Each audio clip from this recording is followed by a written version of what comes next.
Hello, welcome to the Honest Wargamer. I'm your host, Rob. I'm about to review the Slaves of Darkness Battletomes. Now, not all of the units necessarily are out. I think almost all of the units are out, so we're going to go through the whole lot. We know subfactions, command traits, artifacts, spells, war scrolls. It's going to be really good. Really looking forward to doing it. I don't think it's going to take me too long, which is very exciting. So I'm very much looking forward to seeing how it goes. I'm really hoping the Slaughter Brute ends up being excellent. I'm really looking forward to that. And I'd like it if the army plays quite aggressively and doesn't end up being an army that just sits on the objectives. But we'll see. We don't know. I do know that you can do over 1,000 damage, with a unit of Chaos Chosen, which is very exciting. So looking forward to it. So it's going to be really fun. And me and the chat are going to be in it for the long haul. If you do like it, obviously like and subscribe, support me on Patreon, all those other things. It's also a podcast if you want to listen to it via podcast. And if you are listening to the podcast, please stay hydrated. Okay, the first thing we're going to look at is the battle traits for the Slaves to Darkness book. Battle traits are what you get when you make your whole army have the Slaves to Darkness keyword. Don't forget, when you're playing AOS Standard, which is 2,000 points, you can have up to 400 points of allies, and then those are obviously listed in at the back of the book where the points are. But you need all the units to have the Slaves to Darkness keyword. Really easy. That gives you access to battle traits. The battle traits for Slaves to Darkness are the Marks of Chaos. Some Slaves to Darkness units have one or more of the following keywords on their war scroll: Undivided, Khorne, Tzeentch, Nurgle, and Slaanesh. For Slaves to Darkness armies,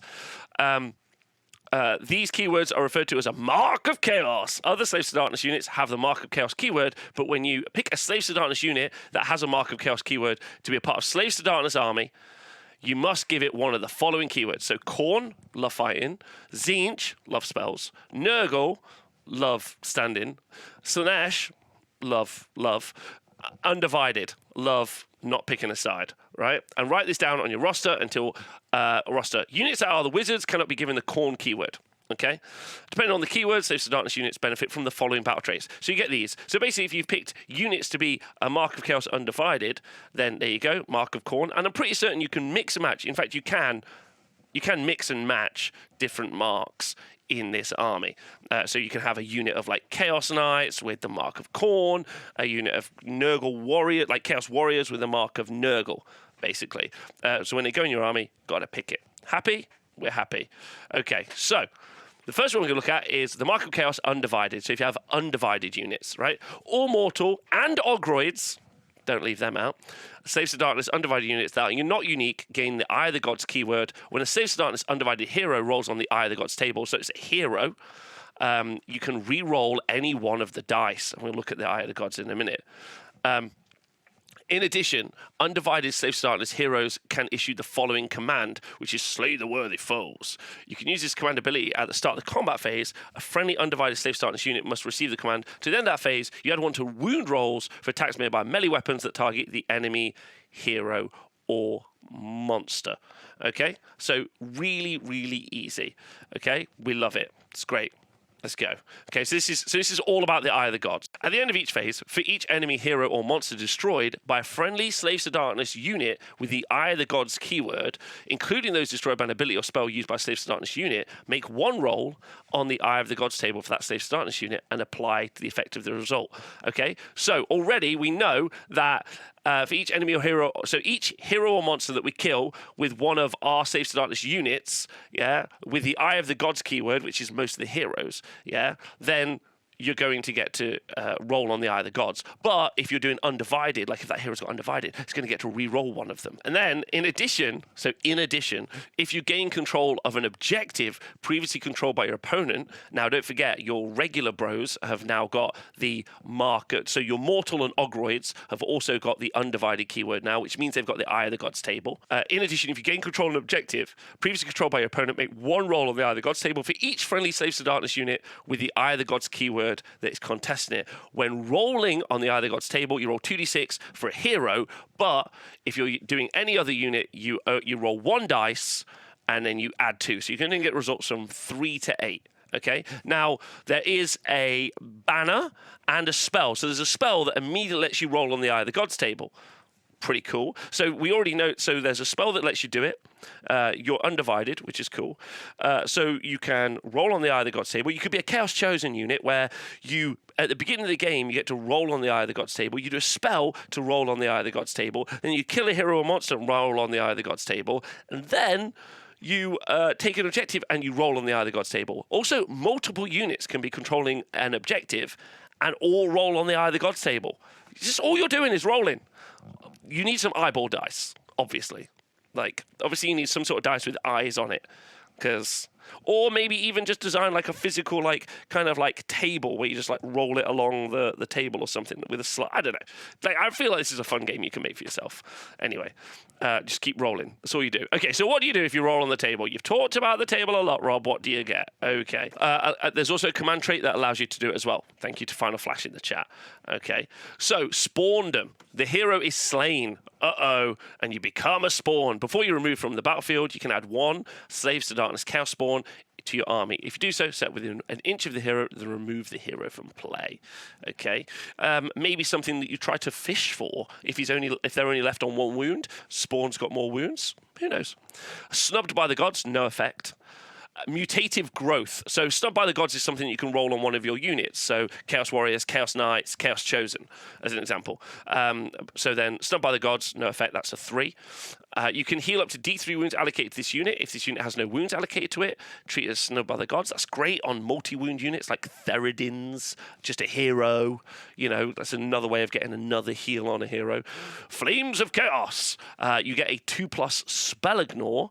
The next time this unit is affected by a spell cast by the enemy unit, roll a dice and 2+ the effects of that spell on this unit. Unit cannot be affected by the result more than once at the same time. Okay. You've got Unearthly Reflexes. Until the end of the battle, add 1 to charge rolls made for this unit, which is pretty good because I bet a lot of the banners give you like +1 to charge. I already give you like +2 to charge, which is great. Some people take a spell, like an endless spell, and then have to cast it just to get that in some armies. You've got Unholy Resilience, which until the end of the battle, you have a ward of 6+. Now, some units already have, Chaos Warriors already have like a ward save, right? But some units are going to really benefit from this. I don't think Chosen have a ward save, so I think that's a good place for the ward save. And then you've got Slaughterer's Strength. This is, by the way, I now mainly do Warhammer content like Matt Berry. Mother! Slaughterer's Strength is, until the end of the battle, improve the rend characteristic of this unit's melee weapons by 1. Okay, which is pretty good. Yeah, that's great. So, again, you're Chosen, who already rend 1, start the battle, rend 2, do a spell, rend 3, yeah? Then they go grab an objective, rend 4. They're just punching. So yeah, it's a mortal wound save, so you would still get the 6+ ward after. I'm being asked in the chat. Yes, you would.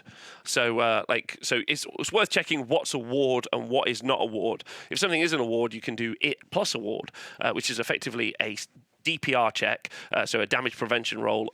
Some people know it as a feel no pain. There's loads of that stuff.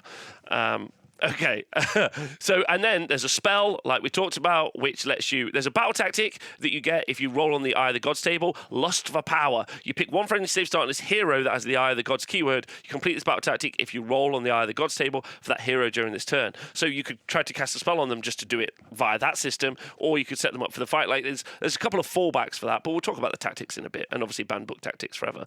That's not good. There's also, if you're playing Undivided, I think we've covered everything when we're talking about Eye of the Gods, effectively. There's a command trait we talked about. There's a spell from the spell lore, which is Chaotic Conduit.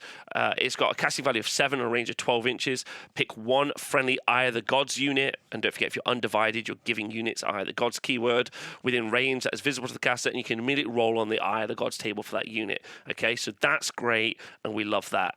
Now, the other thing you can do when you're playing Slaves of Darkness is you're able to take an icon or a banner. You get one free in your army list, same way some armies get like a mount trait or stuff like that, and some armies don't have access to mount traits, so it's that sort of thing. So you get a free ensorcelled banner, a banner. Now, they're all keyword locked apart from the blasphemous icon, which is while this model is on the battlefield, subtract 1 from chanting rolls for prayers chanted by priests that do not have the chaos keyword. It's okay. I probably don't think you'll take that, mainly because the other ones are so strong. And then you've got the Dread Banner, Undivided unit. So this is if you're running Undivided only. Each time this unit rolls on the Eye of the Gods table, you can roll 2 dice instead of 1, and pick 1 to be used as your roll.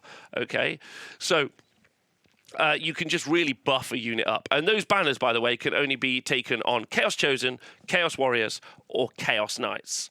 Okay, so I reckon there's a really good infographic that we could probably create here, where I talk about how much Eye of the God stuff you can do. I might try and do that after this video, but that's the Undivided faction. Okay, the next one we're going to talk about is Khorne. Are you excited about doing 703 damage? Welcome to Khorne, baby. Okay, so if you give your units the Mark of Khorne keyword, then you get to add one to the attack characteristic of melee weapons used by Khorne Slaves to Darkness units if they made a charge, don't forget.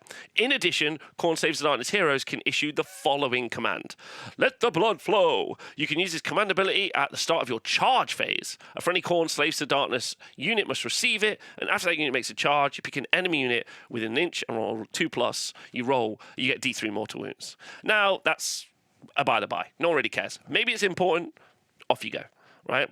But the thing that you really want to talk about is this +1 attack. Now, you're giving them the Khorne keyword, and this is really thrilling because it means you get to add in some really fantastic allies. Specifically, the Bloodsecrator, who's got a +1 attack aura. So then that's going to be +2 attacks. Now, by the way, thank you to the Twitch chat who've been helping me with this. You can also do Wrathmongers. That's another +1 attack. Doomfire Sigil potentially also gives you another +1 attack.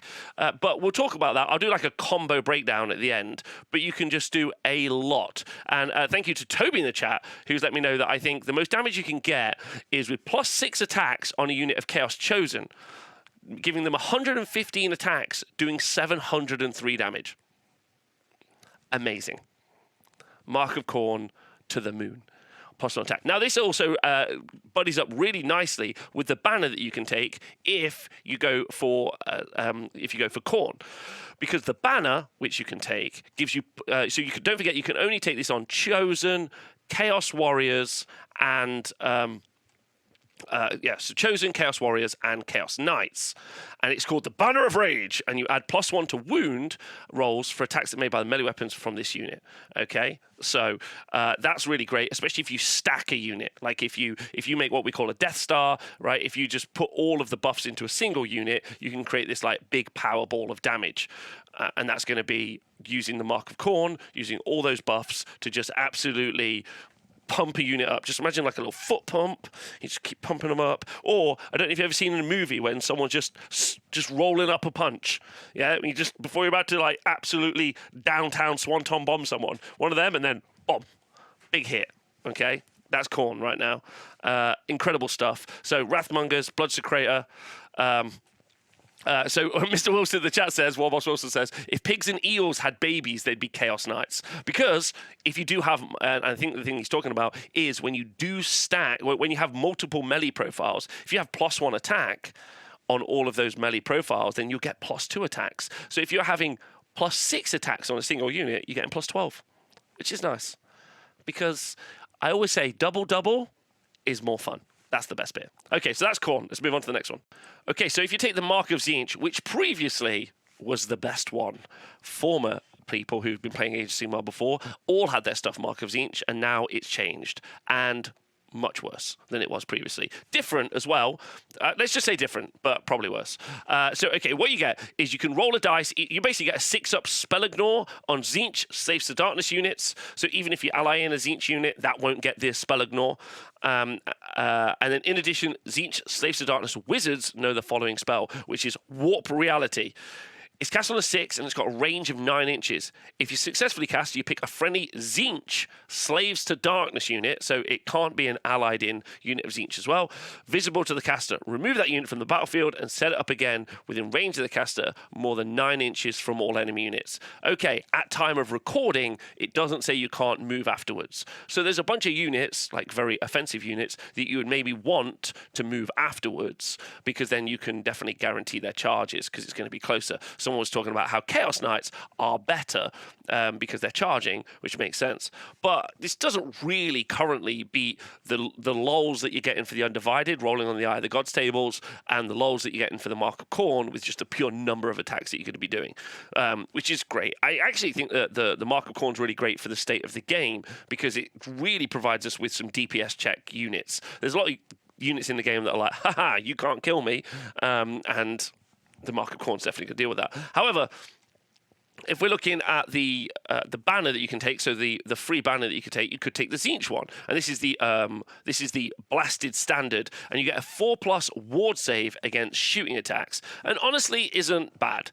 There's like that's quite good. You've got a unit that you're already going to give like a Mystic Shield save to. You're going to give it like all-out defense. It's going to be like 30 warriors that are just going to hold an objective. Then having it so that you get a 4 ward against shooting, in addition to having great armor stacking saves. I mean, that's going to be outrageously tough to shift and good in some matchups. So yeah, that's really good, but it just doesn't really currently compete with the other stuff for me. But like, there's some fun techie pieces. A lot of the people in the chat who are very good Age of Sigmar players who I've seen perform well around the world, like there's Phil and Toby and a bunch of great people in the chat. Like, they're all saying that they're not super fans, but you are going to be able to like do some fun techie pieces. Like, you're going to be able to do like a teleport and move and grab an objective, right? Which is quite cool. So interesting mark, but not as good as it was. Okay, next one is Nurgle, and this might be the one that you see in some lists. Not all of them, some. That's a joke. Okay, so what do you get if you have the Mark of Nurgle on a Slaves to Darkness unit? Subtract 1 from the wound rolls for attacks made in melee. Okay? -1 to wound. It's comfortably one of the best debuffs in the game. I've said this a lot. It's a great way of dealing with Gargants. You've got a lot of ways in Age of Sigmar to get +1 to hit. Loads of different ways to get +1 to hit. Therefore, -1 to hit isn't as effective because you can kind of skip it. But -1 to wound is another matter. That's why the Frostheart Phoenix is so good. It's just really, really great. And that's going to be every unit in the game. And as we've been talking about in the chat, the average save is like a 3-up armor save. I'm sure there are some 4-up armor save units. So they're already going to save a lot of the attacks that you give them, and they're -1 to wound. Just going to be quite effective.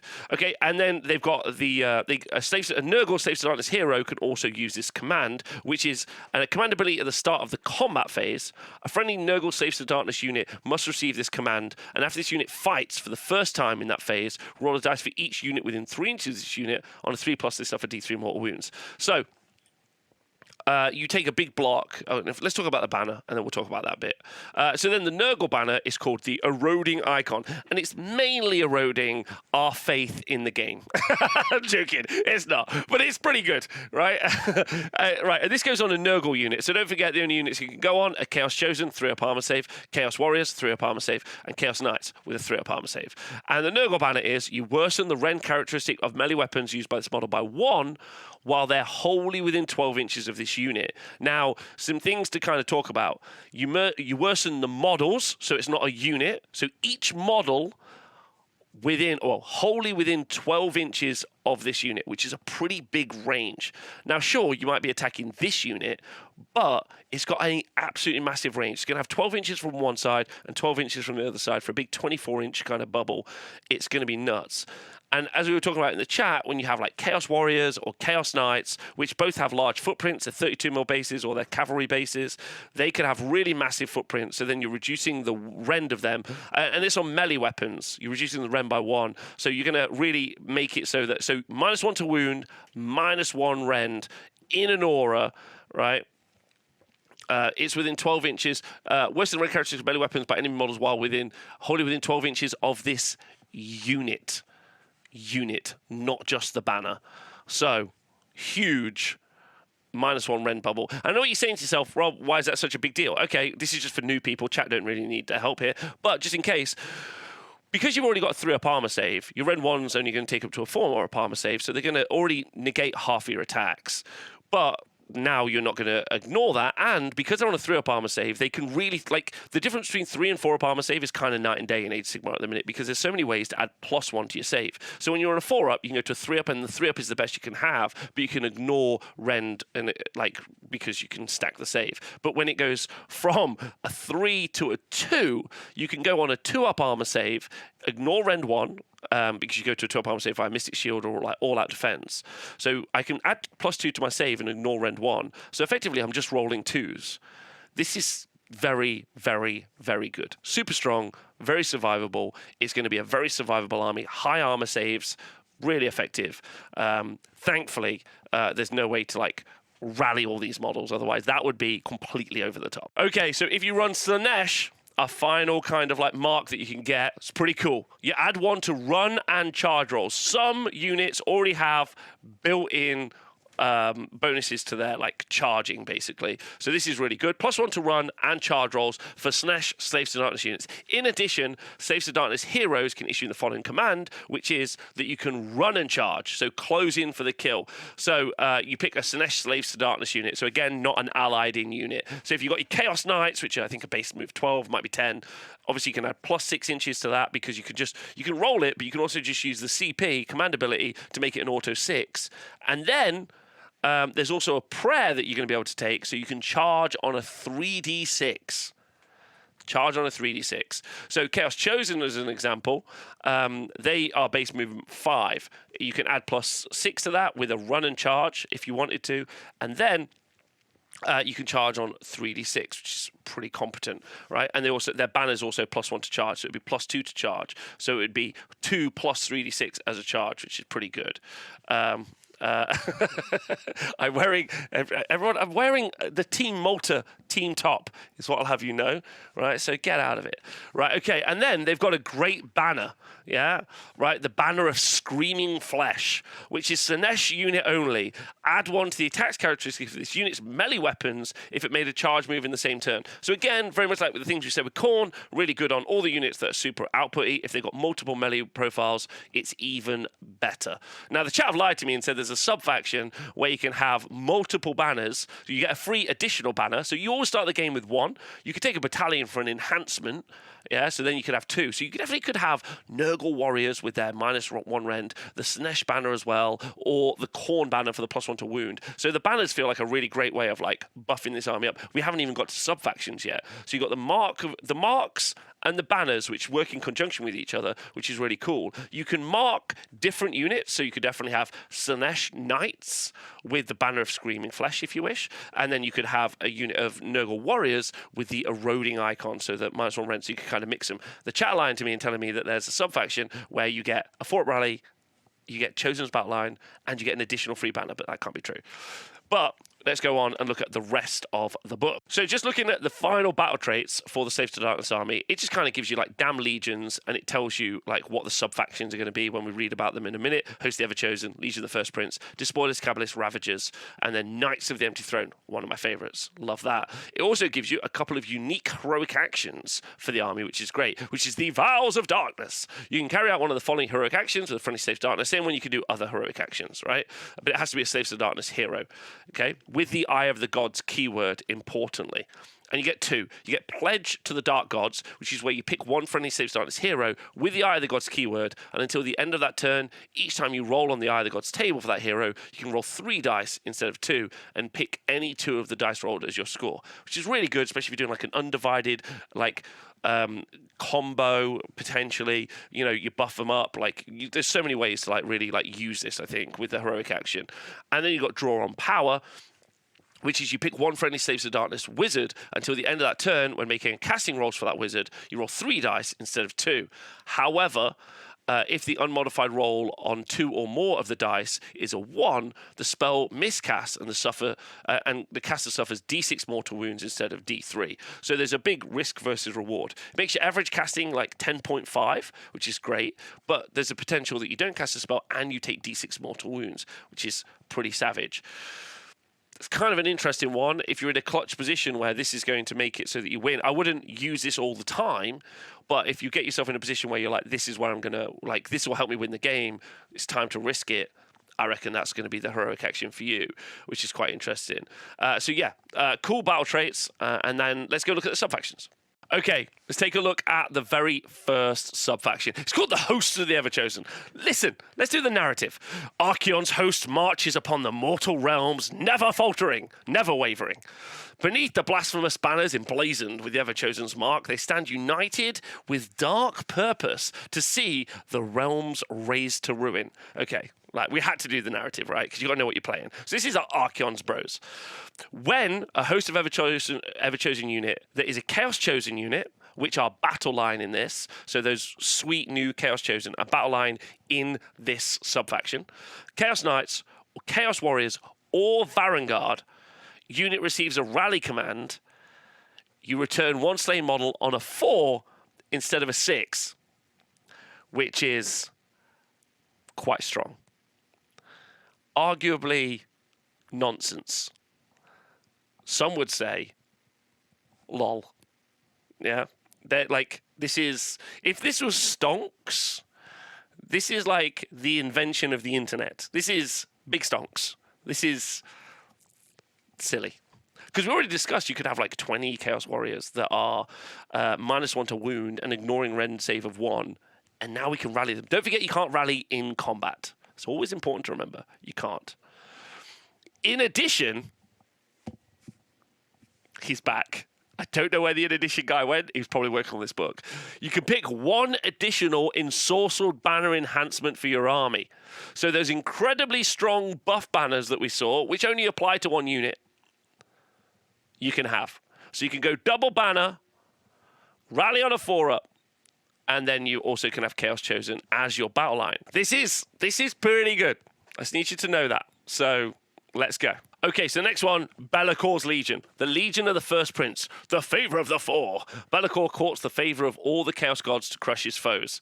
At the start of your hero phase, you can pick one Legion of the First Prince Undivided unit, then pick one of the following marks of Chaos keywords, so Khorne, Tzeentch, Nurgle, or Slaanesh. That unit has the Mark of Chaos until the start of your next hero phase, in addition to the Undivided Mark of Chaos. So, and because it lasts it starts at the beginning of the hero phase till the start of your next hero phase, you effectively can have a unit with Undivided, so they can roll loads of the Eye of the God stuff, which is quite cool. And in addition, they could have like -1 to wound from Nurgle or +1 attack from Khorne. So that's genuinely really effective. You could even give it to Be'lakor. So Be'lakor can have -1 to wound or +1 attack. And if you give them the Mark of Tzeentch keyword, you do get access to the Warp Reality spell, which at time of recording is pick a unit up anywhere on the board and teleport it back to the caster within 9 inches. And then they can move afterwards. That's how it's currently written. Almost certain. We've talked about it in the chat. It's worded weirdly. I definitely would love to see an FAQ on it. But right now, so that kind of opens up some interesting tech plays in the game. But the other buffs you get from those marks of Nurgle are so strong, then I'm not 100% certain it's going to be important. And then you've got the Infernal Servants special rule, which is allied bloodletters, horrors of Tzeentch, plague bearers, and demonettes. From the Mark of Chaos Battletrait as if they have Slaves to Darkness. So basically, if you took Horrors, which have the Mark of Tzeentch, you get a 6-up spell ignore, potentially. If you took Bloodletters, they get +1 attack. I don't really think you can build anything super strong with this. It's a huge change to the Legion of the First Prince army itself. But Be'lakor's in this. Be'lakor's great. Be'lakor's cool. And Be'lakor's really powerful in the game. Maybe actually really powerful in a Slaves to Darkness mirror, which is quite kind of fun. Same way you got Mega Gargants, where Mega Gargants are strong, but then there's anti-Mega Gargant builds inside the Mega Gargant book, which I think is quite funny, actually. So yeah, Legion of the First Prince, really interesting. Not sure you see it as much as the other stuff, but you may. So yeah, there we go. Okay, so the next subfaction is the Cabalists, and they have blasphemous rituals. The sorcerers, or sorceresses, whatever you want, of the Cabalists are adept in the art of chaotic magics. Through dark ritual, they work in covens to better harness the many powers and gifts of chaos. Right, so Cabalist heroes become wizards. If the hero is already a wizard, they can attempt to cast one additional spell in each of your hero phases and no one additional spell from the lore of the damn spell lore. Not really certain, someone pointed out in the chat, not really certain that this says that they get to cast a spell, because normally it says you become a wizard and then can cast and unbind one spell, normally, which is pretty rough. But like, I think that might get cleared up in an FAQ. Right. In addition, if you carry out the draw on power heroic action, which is where you can cast on 3d6, but if you roll any ones, you take d6 mortal wounds. With a Cabalist hero, you can immediately carry out the same heroic action with each other Cabalist hero within 3 inches. Now, you can take the Chronomantic Cogs, which is an endless spell, so you can re-roll those casts, so that's going to mitigate how likely you are to do the miscast. And then you can just keep doing this one heroic action. Don't forget you can only do one heroic action in each of your hero phases. You can do it on each multiple wizard, so you could potentially create like a spellcast bunker, which is really fun. If we go look at the spells, or specifically from the spell lore, there are loads of War Scroll spells as well that we can talk about in a bit. But let's just look at the spell lore, the Lore of the Damned. You've got a bunch of different spells. First one is Binding Damnation, which is cast on 7, range of 12 inches, and it applies the Always Strikes Last effect to an enemy unit. You've got the Spike Tongue Curse, which is rubbish. And then you've got the Chaotic Conduit, which does the Eye of the Gods rolling, which we talked about previously. Then you've got Ruinous Vigor, which is where you can have a Slaves to Darkness monster fight on the top bracket, which is going to be very good for Archaon. And then you've got Demonic Speed, which is you can charge from 18 inches, and you can roll 3d6 as opposed to 18 inches instead of 12 inches, and you can roll 3d6 instead of 2d6 for this unit. It's cast on a 6, and it's got a range of 12 inches. So, yeah, this is the Always Fights Fast, thank you, which I think is good, right? So, I mean, you've got some really useful spells in there. Obviously, you also want to cast Mystic Shield, because as we talked about previously, when you've got 3-up armor saves, having Mystic Shield on a unit permanently is going to be very good, because they just turn into a 2-up armor save. And I'm sure there are more spells. There's endless spells to look at, and there's also like War Scroll spells to look at. But Cabalists, definitely your spellcasting subfaction. The next one is the Despoilers, the favourite of the cursed. The legions of the Despoilers are led by the powerful Daemon Princes. Each are an unholy champion of the Chaos Patreon. In their wake approach hordes of hideously mutated beasts drawn to the dark power of the Exude. Okay. You add 2 wounds to the characteristics of a friendly Despoilers monster unit. There is a way to make a Demon Prince a monster, so you can have a 14-wound Demon Prince. Thanks, chat. In addition, each Despoiler Demon Prince can be given a command trait in addition to your general. So you can have a general with a command trait, and then each Demon Prince you have can also have a command trait, which can be used if they were a general. Each command trait must be different to each other. We'll look at the command traits in a bit, but there's definitely some Build-A-Bear Demon Prince stuff in here, which is quite cool. I really like that. The next subfaction is Ravagers, and they have got Rally the Tribes, seizing the moment to prove their supremacy. One of the Horde's commanders lets loose a terrifying battle cry. Ha ha! Calling more of their blade sworn warriors to their side. Okay, so they get to do... thank you, Mortnick. You get to carry out the following heroic action with a Ravager's hero. Instead of any other heroic action, you can carry out with a hero, okay? And this is Rally the Tribes. You pick a Chaos Marauder Horseman, Cultist, or Dark Oath unit in your army that has been destroyed. If you do so, a new replacement unit with half of the number of models in that unit that was destroyed, rounding up, is added to your army. So if you had a unit of 20, you would have a unit of 10. Set up that unit wholly within 12 inches of the hero carrying out this heroic action, and more than 9 inches from all enemy units. Each destroyed unit can only be replaced once, and replacement units cannot themselves be replaced. So if you've got a unit of 60, or not 60, unit of 30, then it's going to be 15. And then you can't then replace that unit if it gets killed, right? Now, some of the interesting bits here, in my personal opinion, is that you could do some really fun stuff, because you could do this heroic action in each player's turn. So I like the idea of rallying the tribes in front of you as a little screen, and then you could even use that screen to then redeploy onto an objective, which is quite fun. So some really fun stuff there. Again, I'm not really sure it's as good as a Fort Rally and an additional banner, but like has some fun tech pieces in there, which I quite enjoy. And maybe because the army could be fairly elite, if you went for warriors and chosen and knights, you maybe need these smaller units to create screens, block units off, create some board presence. So that'll be really fun. Yeah, I really like Ravagers. I think that's a cool idea. Okay, one of my favourite subfactions from the previous book makes a return in this, and it's great. Knights of the Empty Throne. Also, they got rid of the command ability, which, just for people who understand what I'm talking about, is great. Even though they kind of cleared that up in the Gargants FAQ, or in the Core Rule FAQ, whichever came out recently in Battle Scroll. But anyway, it doesn't matter. Knights of the Empty Throne. Varanguard. Do you like Chaos Knights, but are bigger and chunkier and more Varanguard-y? Then this is what you want. The unmatched conquerors, tasked by the Everchosen to bring ruin to the realms. The Knights of the Empty Throne, no respite in war. I do like the idea that that there are other Chaos people who do know respite in war. Like the unmatched conquerors in the Knights of the Empty Throne, no respite. These guys, no respite for these guys, but other guys, some mild respite, which is nice. Anyway, Knights of the Empty Throne units that have a mount can run and still charge in the same turn. So you Varanguard and Chaos Knights and Chaos Marauders. Yes. And then you've got the special rule, Dreaded Lieutenant. So run and charge, pretty good, right?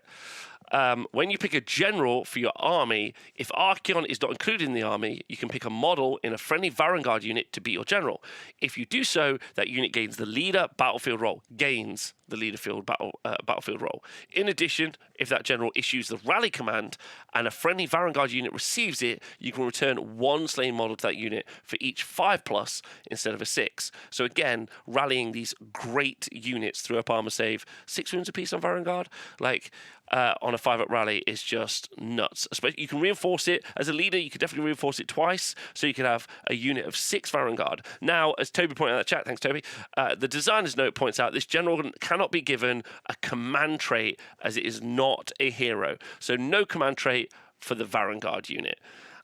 Which is kind of interesting. You lose a command trait for the army, but you do gain that 5-up ward rally. That 5-up rally, no ward. You get that 5-up rally, which is really good. You can still take an artifact on the unit, I'm pretty certain. Oh no, maybe you probably cannot. I'm sure you probably can't even take an artifact, actually. So yeah, Knight's Empty Throne, pretty cool. Rally on Varanguard, I quite like it. It's good. Okay, let's look at command traits. Command traits are something you have in your army. If you are building a army, you get a general, and your general gets a command trait. Normally, you can't have more than one command trait unless something says that you can have more than one command trait, like earlier on when we were talking about Daemon Princes being able to get command traits. Example. This is Slaves to Darkness Heroes only. This is available to Slaves to Darkness Heroes. Really easy. Okay, and you got some pretty great ones in here. So you got Death Dealer, which is once per battle in the combat phase, after this general has fought for the first time, you can fight again, but it's at the always strikes last step. So it's kind of like when you're in the combat phase for Age of Sigmar, you have like the always strikes first step, you have the ongoing step, and then you have the always strikes last step. And then because there's 2 people playing, whoever's turn it is gets presidency or primary, sorry. So that kind of like makes sense if you go through the steps, but definitely could do a flowchart and some other stuff. But the always strikes last step is good because then you get to go first in the always strikes last step because it's your turn. And then you can bang this on like I've said too many words for new people there, but like you can put this on a Chaos Lord and Karkadrak, which is actually hot business. Yeah, great miniature, slaps like all hell. Yeah, gets to fight twice. We love that. Right, then you've got the Favoured of the Pantheon, which is an Eye of Gods hero only. After deployment, you can roll once on the Eye of the Gods table. This is going to be pretty fun. If we go for Undivided, we go for the spell, we kill a hero or monster. We just like Eye of the Gods, Eye of the Gods, Eye of the Gods, Eye of the Gods, which is pretty cool. I like Favoured of the Pantheon. That's really fun. Arch Sorcerer is on a wizard only. The general knows all the spells from the Lore of the Damned, which is good because there's some great utility pieces inside the Lore of the Damned. The Strike Fat last spell, the Run spell, like there's some really good spells in there. The Eye of the God spell. So you've got some really good utility. So maybe you're going to want to take that. Like that's pretty good. And then the other one is fantastic. So this is the Idolater Lord for the command trait. The general becomes a priest, which is really good because then you get access to things like Curse and Heal, which are generic spells. But you also get access to the spell, the prayer scriptures in this book, which we'll talk about in a bit. In addition, you can choose to replace the Undivided keyword on every Undivided cultist unit. Now, cultist units are pretty much everything you get from the Warcry boxes. So, like, you splintered flanges? The splintered flanges. And then the Iron Golems, which were taken a lot previously. But some really great units, loads. The Horns of Hashut, etc. Yeah, love those guys, right? But all of those units have to have the same keyword, right? And I bet there's some really great combos in there. Like Splinter Fang previously did mortal wounds on 6s to hit, so giving them the Mark of Khorne means you get +1 attack immediately. Then obviously you get all those buffs that we talked about earlier with Khorne, stacking on this, so you just get loads and loads. There's no prayer scripture. I thought there was. Okay, my apologies, in which case there's not. But you get all these bonus attacks on these units and you just like yam them in and you just have a great time, right? Just wonderful stuff. This is great because it's a single command trait which lets you redesign your army. You could take this, you could take this in a subfaction which lets you regenerate and recycle slain cultist units. It's very cool, especially because the miniatures for that range are really fun. I don't necessarily think it's going to be as strong as like 3-up armor save units rallying, but I still think that it's going to be really cool and you can build some really great armies with it, which is the point of why we play the game. Okay, we're going to talk about the Daemon Prince now, and specifically the Slaves to Darkness Daemon Prince command traits, and they are spicy, because the Daemon Prince is spicy. Okay, really good stuff. So this is on the Daemon Prince, Slaves to Darkness Daemon Prince. Not to be denied, this is the first command trait. In each hero phase, so that's if he's your general. In each hero phase, once you have carried out a heroic action, if you did not carry out the heroic action with this general, you can carry out an additional heroic action with this general. So it basically means you can do 2 heroic actions, which normally you can't do, which is good. So someone else does, like, let's say, Finest Hour, and then he can do a heroic action. Also means if you play Ravagers, as being pointed out by my lovely friend Jacob in the chat, then you can always have a character who's recycling those kind of those cultist units if you're playing Ravagers, whereas your Daemon Prince can be doing something else as a heroic action, which is quite good. Quite like that one. That's quite a good one. Another one is Bolstered by Chaos. +2 wounds to a general's wound characteristic. In addition, it becomes a monster, which means you get access to monstrous actions like Roar, which turns off your opponent's your opponent's ability to receive command abilities, like in the combat phase. So quite like that. That's pretty good.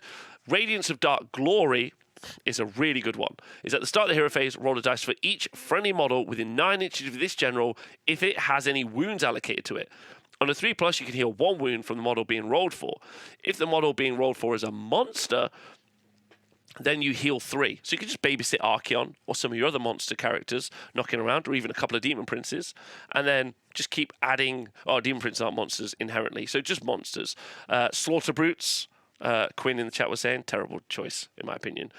And then we got Diabolic Majesty. This is good. This is good. Like, you can really see this happening. And you got Diabolic Majesty, which is Undivided only. Once per battle, when you carry out a heroic action with this general, you can carry out any one of the heroic actions on its war scroll, even if it does not have the keyword it needs. Okay, this is where we get to look at the Daemon Prince, and the Daemon Prince, which rocks in at 195 points, is an absolute steal. So let's go look at the Daemon Prince. Let's just double check and make sure I got that right. 195 points. Crazy. Moves 8 inches unless you give him wings. So you can either have wings or the trophy rack. Okay, so 8 inches if it's the trophy rack, 12 inches if it's the wings. Either way, it's got 10 wounds with a 3-up armor save and it's bravery 10, which means it's going to be able to heroic recovery really well, right? Now, it's pretty good in a fight. It's got 5 attacks. That's Rend 2, damage 2. If it's got the axe, if it's got the sword, it's got 5 attacks that are Rend 1, damage D3. If it does have the sword, any 6s to hit are going to be D3 mortal wounds. And then that's not in addition, so it just stops there. And then it's got Malefic Talons with 8 attacks, 3s and 3s, no Rend, but damage 2. It's got a 6-up ward save, which is great.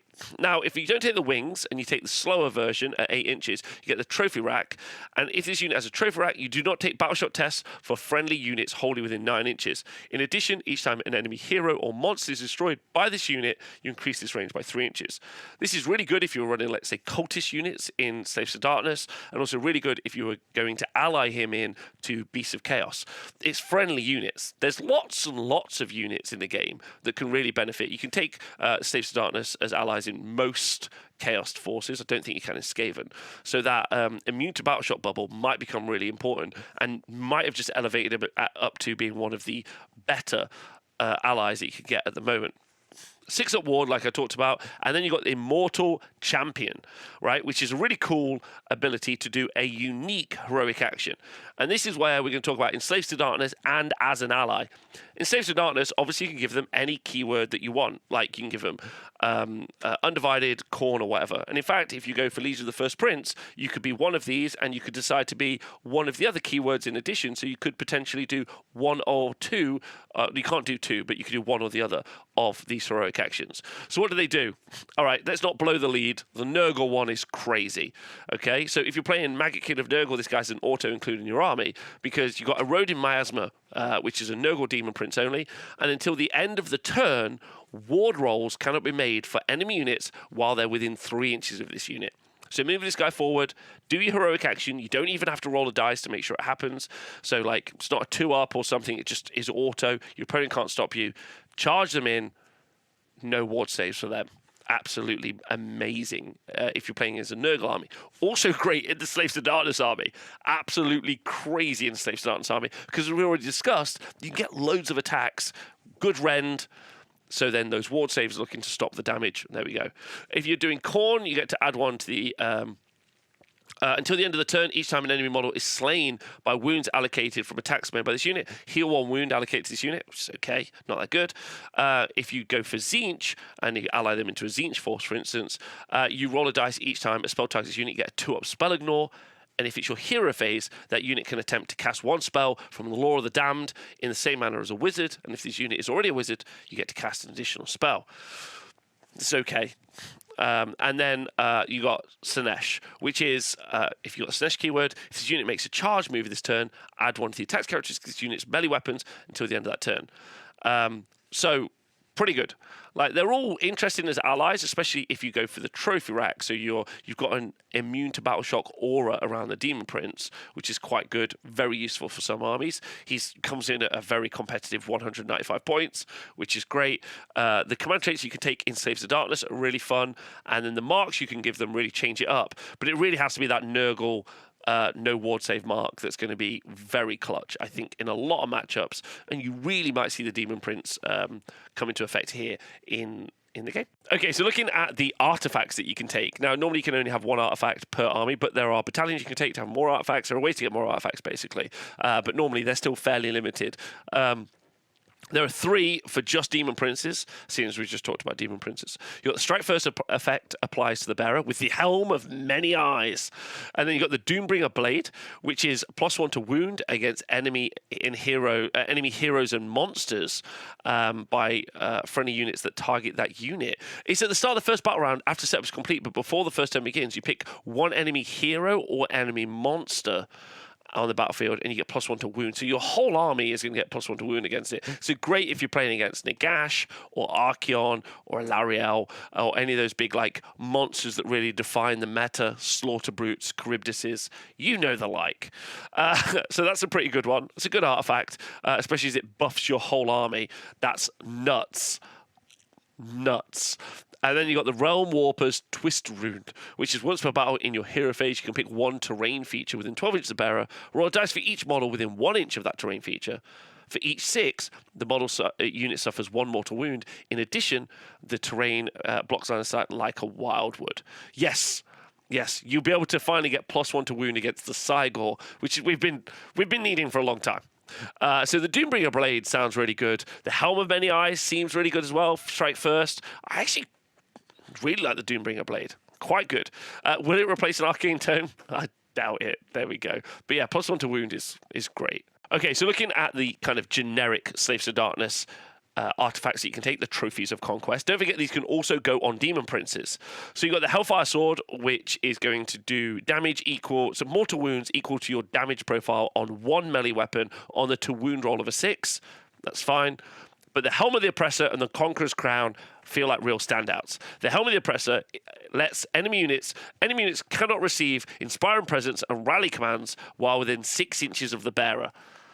This is huge. This basically means you've got Horrorghast, but also stops Rally, which is really important because it shuts down enemy armies' ability to summon stuff back. It's great in the mirror, into Slaves of Darkness, great into Beasts of Chaos, great into Daughters of Cain, where you've got 4-up rallies available. That's really good. And then you've got the Conqueror's Crown. Enemy models with a wounds characteristic of 1 or 2 that are within 6 inches of the bearer cannot contest objectives. So, and enemy models with a wound. So it's enemy models, not enemy units. So that's good. With a wounds characteristic of 1 or 2 that are within 6 inches of the bearer, which is fairly close. But this feels like, you've got your Nurgle Daemon Prince already. Like, you've made him a monster if you wanted to, with +2 wounds. So he's a little bit more survivable. Then he's obviously the mark of Nurgle, so he's -1 to wound. He's near the banner, like Jacob was saying in the chat. So the Nurgle banner, so reduces Rem by 1. So he's that 3-up armor save, is reducing Rem by 1 into that. He's got 12 wounds. He's a monster, so he's going to do raw, so you can't do like all-out attack and stuff. Then you can't contest objectives. It's just nuts. And these are trophies, so you can have more than one of these. So if you wanted to, you could just have another Slave to Darkness hero that's also got the Helm of the Oppressor. It's really good. Like, they're great artifacts of power. And they kind of change how you play the game. Like, they're great into matchups, great for team format Warhammer because each one is going to be better into different armies as well. Just very, very good stuff, in my personal opinion. Okay, so the final artifacts that we're looking at are the Chaos Esoterica. And these are for Slaves to Darkness Wizard heroes only. You got a Chaos Familiar, which is once per battle at the start of your hero phase, you can say the bearer will call upon the Chaos Familiar. And if you do so, the bearer can attempt to cast one additional spell in that hero phase, and that spell can be from the Law of the Damned. Okay? Now, the Infernal Puppet is a great, great artifact, which if the other previous two weren't so incredible, then you would definitely see this more. And you may still see it, but like it's a little bit situational, but I reckon pretty good in some situations. So you've got once per battle at the start of the enemy hero phase, you can pick one enemy wizard within 24 inches of the bearer and visible to them. Until the end of the phase, each time that wizard attempts to cast a spell, they suffer D3 mortal wounds before casting roll is made. If the wizard is slain by these mortal wounds, the casting attempt fails. So, like, obviously good into multi-casters like Nagash and other casters, which is really cool. Not as effective as the ones previously because that affects the whole game, but a fun little one, and I really like it. And then you've got the Helm of Eldritch Command. When the bearer attempts to dispel an endless spell, if you unbind it, you basically get to control the endless spell. That's what you do. And then if they unbind the endless spell, then you don't get to do it again. But I like that. I think that's really fun. Like, steal their endless spells is something I really enjoy doing. And I think that's a really fun one, which they're not going to expect. You unbind it and then you control it, which is super cool. So you can turn the tables on them, and I think that's really good. I love that. The Helm of Eldritch Command. So, like, overall as a review, command traits and artifacts for this book is pretty incredible. Like, there are a load of options on how you're going to build this army. Already, the subfactions are already great. The marks of Khorne are really great. Sorry, the marks of Chaos are really great. The artifacts, the subfactions, like, there is so much. Sure, absolutely sure, some of the units are particularly good, so you're probably going to pair into them really nicely. And some of them are very strong, but there's going to be a load of different armies built out of this, and it's really interesting. Great stuff. You also get access to some core battalions, which are unique to the Slaves of Darkness ones, and they're actually pretty spicy, worth talking about, I think. You've got the Chaos Warband and the Overlords of Chaos. The Chaos Warband, you need a Slaves of Darkness leader, and that could be any leader, which feels like it might be that Nurgle Demon Prince, but some people probably don't agree, but a Slaves of Darkness leader. And then you have to have 1, 2, 3, 4, and don't forget you always need 3 battle lines, so it's not that big a stretch to be able to do that. And you have an optional 4 of Slaves to Darkness units that are not a leader, a behemoth, or a Varanguard unit. So these could be cultists, these could be Chaos Warriors, these could be Chaos Knights. And then you've got the option of taking a a Slaves to Darkness behemoth if you want, which would probably be a Warshrine in here. And then you get access to either a 1-drop battalion, which is incredibly good in the game, or Slayers, which is once per battle, 1 unit per battalion can receive the all-out attack or unleash hell. So I think this is good.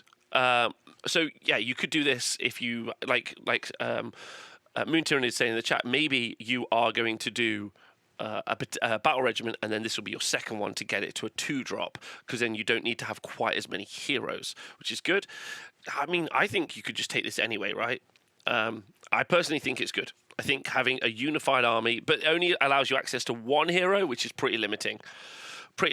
Now you've got Overlords of Chaos, which is just a minimum requirement of 3 Varanguard units, and then you can have 3 optional Varanguard units. And again, this gives you access to a 1-drop. So some armies, other than outside of our battle regiment, don't have the access to the ability to do a 1-drop battalion. This is where you build your armies, and you can make them so that they're lower drops, or they can get some bonuses. If you're new, by the way, when you're building battle regiment, when you're building battalions, there are battalions found in the core book, and then there are battalions found in the GHB or the General's Handbook, and then there's also access to battalions in your army book, so they're there. And having access to 2 different 1-drop battalions is just great for this particular army. Obviously, when you build a Slaves to Darkness army, you gain access to Grand Strategies, which is the 3 points that you'll score at the end of a game to see how many victory points you got, and the Battle Tactics, which you choose at the beginning of each of your turns and you complete at the end of your turn. And these are specific to Slaves to Darkness. There's some interesting ones all around here. Me personally, I think tournaments shouldn't allow Grand Strategies or Battle Tactics from core books because they just are added easy bonuses. Some of them, like one of them, is just 3 units charge and you get 2 victory points. I mean, I don't really see that as being particularly difficult. Enthralled to Chaos is one where you just kill some units and you take them off an objective. That's fine as well. There's, as Jacob said in the chat, there are 2 or 3 that are very achievable, which really adds to how many things that you have when you're playing a game in a tournament or even a casual game in the GHB. I like the GHB because it really condenses down what you're able to achieve. In this, you can just get bonus 2 points here and there for just doing things that seem very simple. But either way, what's nice for the Slaves to Darkness players like you, if you're playing in tournaments where they don't ban them, I always ban them, then you've got access to 2 or 3 more achievable battle tactics, some of them which are just literally replicating some of the ones from the core book or the GHB that currently exists, so that you can just do one turn and then the other one the following turn. So it's quite nice for 4VP. And seeing as your primary game with the Slaves to Darkness, i.e. holding objectives, is incredibly strong thanks to artifacts and also the units that you can take, then this is a great book for scoring points. I can see this being very effective on the primary. A good example would be Mega Gargants. They're really great on the primary, but they do struggle a lot with battle tactics, especially if you use the Galician Veterans Battle Pack, which is the one that's in effect at time of recording. So they can struggle on secondaries, whereas some armies are really good on secondaries, but really struggle on primary because they're not a very forward-moving army. I'm thinking about things like Cities of Sigmar as an example. They're not able to necessarily move up the board overly well because they're a castle army. Lumineth, kind of the same, but not quite, because they've got things like the Law Seeker. But either way, there's always kind of a sliding scale for for armies on how effective they are on those 2 different ways to win. And Slaves to Darkness, right at the top end on both of those 2 things. So it's great if you want to get into this army. Okay, now we're going to start looking at the War Scrolls, and I mean, the Lord of the End Times himself, Archaon the Everchosen. So this is kind of like the faction leader. If you like play Total War for something, this is your heroic lord. This is Archaon, the blessed by 4 gods Archaon. Yet he is slave to none of them, although it's a Slaves to Darkness or whatever. Okay, so some changes from previous. Archaon's gone up to 25 wounds. He's got a 3-up base save, and then he moves 14 inches, and he brackets when he takes 10 wounds. All monsters bracket after they've taken a certain amount of wounds. 25 wounds is amazing. He's got a 3-up armor save, and he has the Armor of Morcar, which just gives him a 5-up ward save. It used to be like a 5-up ward save against mortals. Now it's just a 5-up ward save. And anytime he rolls a 6 on that save, he's going to dish a mortal wound back to a unit within 3 inches. And he's so good, man. He's a 2-cast wizard who's very survivable. I would say that he's more on the survivable side than he is on the fighty side, as in his output. But that doesn't mean that you can't make him absolutely wrecking ball opposing armies. And we'll talk about that as well. He's got the War Master ability, so he's always going to be counted as the general, which means he's got an 18-inch aura for doing command abilities, which is important. Can cast 2 spells and unbind 2 spells, which is really great, because we know there's loads of really important spells. I think Fight Last on Archaon's a pretty good spell maybe to take. Maybe Run and Charge. Like there's some really good spells from the spell lore that you could take on him. I quite like those. That's quite good. So yeah, 5-up ward, as I discussed. Now he's also got a command ability on his War Scroll, which is By My Will. This is a command ability that can be used at the start of the combat phase. You pick another friendly Chaos unit to receive this. It cannot be Archaon himself. Okay, until the end of that phase, each time a model in that receiving unit is slain, it can fight. Like, there's so many units that you're going to want to units on. Don't forget, there's a core rule that a unit cannot fight more than twice in a combat phase. So we talked about how Chosen can fight, twice, once per battle. Varanguard couldn't fight twice, once per battle. So you wouldn't be able to put this on a unit and then kind of like fight and then die and fight and then fight again at the end and all that other stuff. Even though they'd be different models, you still can't do it. A unit can't fight twice more than twice in a combat phase. Super important to know, just in case you try and big brain it. Okay, but this is great on other units, right? Chaos Warriors, like as they die, fighting and going in. This is also really cool because you can decide to like take some damage from one unit. Let's say you take a really fragile cultist unit that has loads of extra attacks and like he's going to die, but you could just be like, cool, that's going to die, but they're still going to get to fight, and instead I'm going to strike over here and then fight, and it's a great ability, really, really good. Yeah, he is the darkness. Right, he's also got the Crown of Domination. Enemy units cannot receive Rally and Inspiring Presence commands while within 12 inches of this unit. Archaon's 860 points, so he's going to be a wrecking ball that just pounds into the enemy army. You don't really have enough points left to just kind of be like, I'm going to keep him at the back of the board as like a buff piece. This guy's going to be right in the mix, and his survivability means that he's going to be very like you don't mind throwing him forward, especially with all the buffs you can give him. But this means so this is really good. So the Crown of Domination is massive.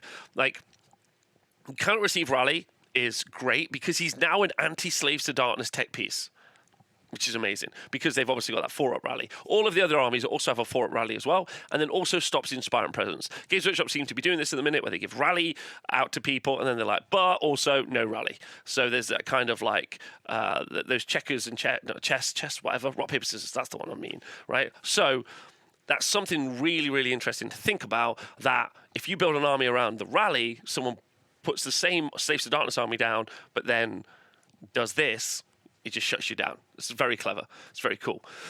He's also got the Everchosen ability, which is each time his unit is affected by an endless spell or a spell on a 4-up, he gets the Ignore. So a 4-up spell Ignore and a 5-up flat ward on 25 wounds is brilliant. Let's also talk about survivability for a little moment as well. Also, if you bring a priest along, you can obviously heal him. He's got a heroic action, so to heal, which is one of the core heroic actions as well. There's, as we talked about earlier, one of the artifacts you can take for Daemon Princes, which is maybe also a flat 3 heal because he's a monster. And then he's also got a monstrous action on his own War Scroll, which we'll talk about in a minute, but he's also another heal. So not only is he very survivable, he doesn't necessarily... He's super survivable. He doesn't also necessarily have to like that's it. Like once 25 wounds are out, he's gone. He could heal up crazy amounts. Like I think just on some rough maths, something like 10 wounds could be something he comfortably does in a turn because he could potentially get 5 back from his own monstrous action. So very survivable. Okay, then he's got the Eye of Shireen, or the Eye of Ed Sheeran, as we call it, right? Which is once per battle at the start of your hero phase. If Archaon is in a Slaves to Darkness army, you command on the battlefield, you can say he will consult the Eye of Shireen, the Eye of Ed Sheeran. And if you do so, you roll a dice. Okay, so it's real simple. 1, 2, 3, your opponent's going to get the next turn. At the start of the next battle round, they get the priority. But on a 4, 5, 6, you do. Now, when you use this is going to be incredibly pivotal. It's in the start of your hero phase. So you can, on the turn 1, give them the turn, have the turn yourself. So that'll be like the second turn in a battle round, and then you can activate this. So then you can be like, okay, I know they're going to get the next turn. I'm going to be very conservative with my movements, and then they're going to have the turn. Okay? This is like very, very interesting. When you use it, loads of people in the chat are like, it's going to be a turn 2, going from turn 2 into turn 3 sort of a situation.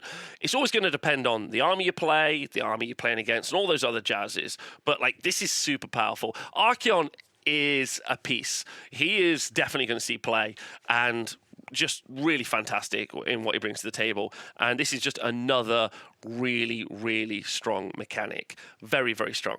He's also got the Favoured Warlord, which is, if this unit is part of Slaves to Darkness army, after the players have received the starting command points, but before the start of the first turn, you can pick one of the following marks, in addition to the Undivided. Now, he doesn't have the Eye of the Gods table, because when you have Eye of the Gods, it has to be non-unique characters. So super important to talk about. And then you've got Khorne, Tzeentch, Nurgle, and Slaanesh. Now, there's some kind of interesting combos. Nurgle is an obvious one because it's -1 to be wounded. So now he's on a 3-up armor save with all-out defense, Mystic Shield, and Finest Hour. This guy will be on a 2-up armor save, ignoring Ren 2. If he's near the banner of Nurgle and they're trying to attack Archaon, he's going to be ignoring Ren 3 on a 2-up armor save. If any of those wounds get through, a 5-up ward with the ability to heal quite a lot. Okay? You could then go the other way and be like, none of that for me. Mark of Khorne, +1 attack on all the profiles, Blood Secretor in, some endless spells, all of the other nonsense. Get 5 or 6 attacks on his melee profile and just smash stuff, which is kind of a nice build as well. And maybe also plays really nicely into the tech of being anti-Slaves to Darkness, but he does have a bit of a problem, I think, from a melee profile standpoint, in that he's got some great attacks. He's got the Slayer Kings, which is 4 attacks, 2s and 3s, Ren 2, damage 3. The important part here is that he's got the Slayer Kings ability. If you do get 2 wounds through and you're targeting a hero, then 2 6s to wound on the Slayer of Kings will auto-slay that hero. And that's always been that. It's super fun. Throw him into tech lists, 2 6s to wound, yeet him off the board, right? Absolutely love that. But it's Rend 2. In this game, like ignoring Rend 3, well, not ignoring Rend 3, but getting +3 to your save is pretty good. And as my friend Jacob in the chat is saying, you can get up to 9 attacks on the Slayer of Kings if you wanted to, right? Because you could go Khorne and get all the buffs on, right? You can go crazy. But Rend 2 is okay. Like, if you just think about it into the Nurgle matchup that we just talked about with the Nurgle banner, already you're going to be ignoring Rend 1. Okay? If you're playing against your Metrica Luminaire Throne Lords, you're ignoring all of that Rend. All of it. If you're playing against Nighthaunt, you're ignoring all of that Rend. Okay? Nighthaunt's a little bit like whatever, but like some of it you're ignoring the Rend and you're on a 3-up or a 2-up armor save. Then he's got 2 attacks with the Monstrous Claws, which are damage 5, which is excellent. Again, if you go for Khorne and you start stacking attacks on top of that, if you get 4 or 5 Monstrous Claw attacks, that's 25 damage with that, which is great. Lashing Tail attacks is 2d6 attacks, 4s and 3s, no Rend. And then Chimeric Heads starts at 6 attacks, which is Rend 1 and damage 2. Now, there are some units that don't have a lot of armor save that he'll do absolutely great into. He's definitely more survivable than he is outputty, but you can definitely build him as being very, very outputty. And those are just with the marks. Obviously, you could give him Slaanesh if you wanted to. And because you choose it at the start of the battle, after the command points have been dished out, you can just be like, do you know what? I'm just going to go for Slaanesh. I'm just going for Run and Charge. That's what I'm going to go for. And then he stays as Slaanesh for the rest of the battle. But you probably at that point have already spent points on buffing him. So if you go in the Khorne route, you're probably going to pivot less. But if you're doing Nurgle and Slaanesh, maybe you pivot a little bit more. And there's even maybe some options with Tzeentch and teleport him out. Kind of interesting.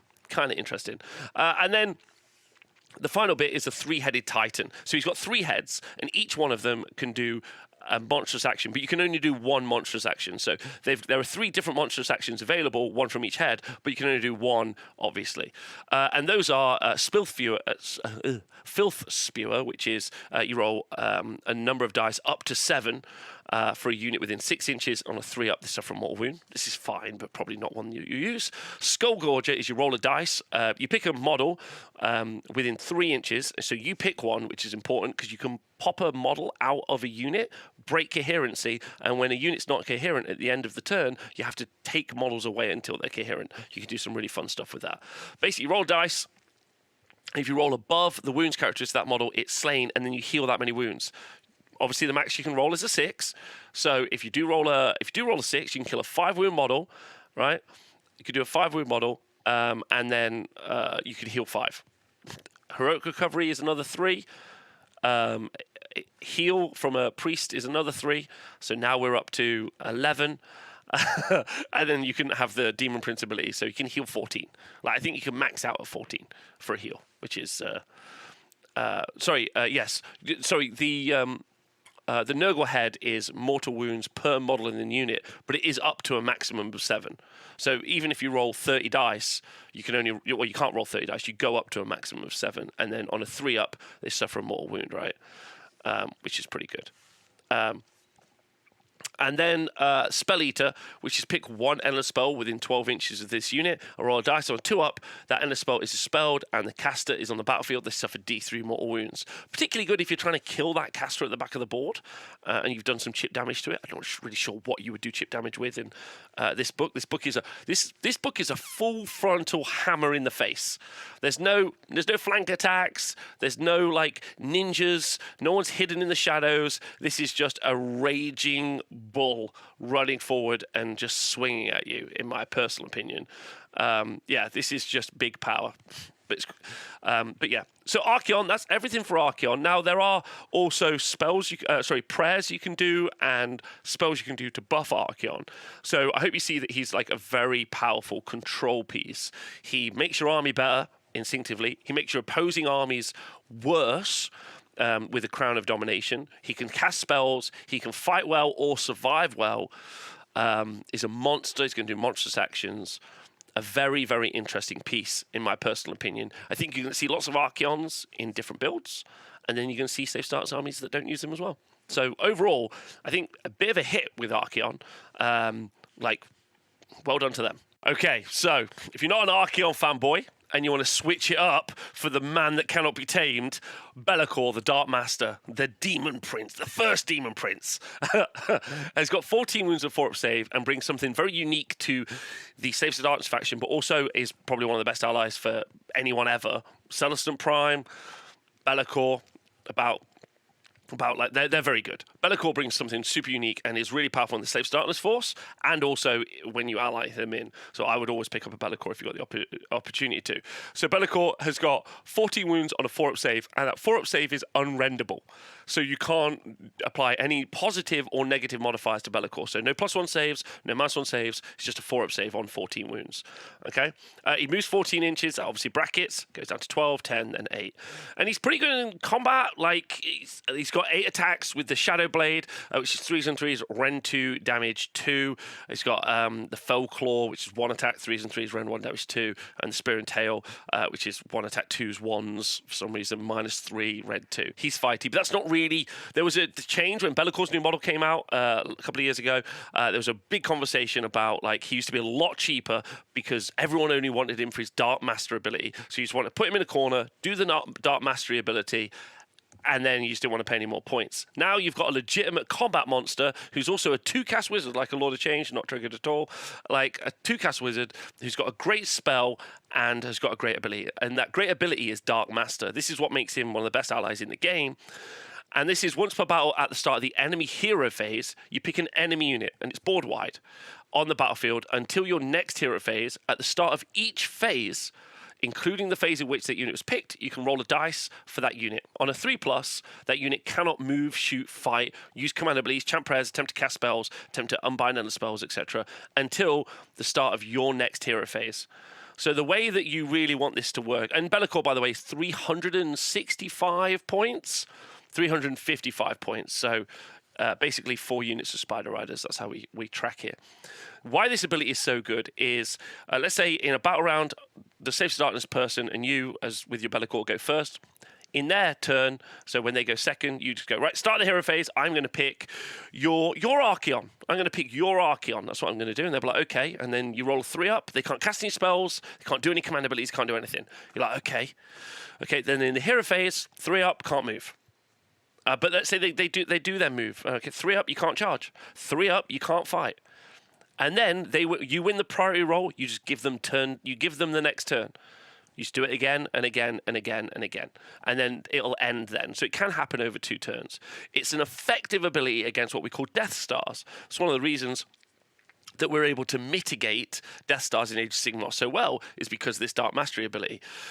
You can also find this ability on a Cenari Cathalar, I think, from the Luminath Realm Lords. And is actually, you could do it even more than once per battle, which is super strong.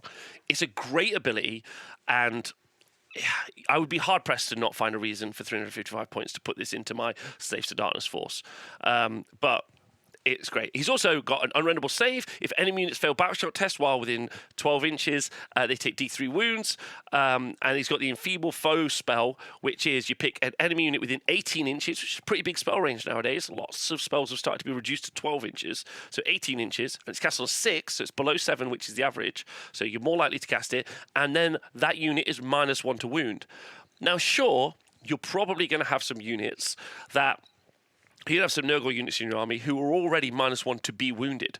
But maybe your opponent has got some pluses to wound, or maybe you've got a Khorne unit that's really fighty, and then you just target an enemy unit and you make them -1 to wound, so that your Khorne unit now is effectively a Nurgle unit and has got all the attacks out.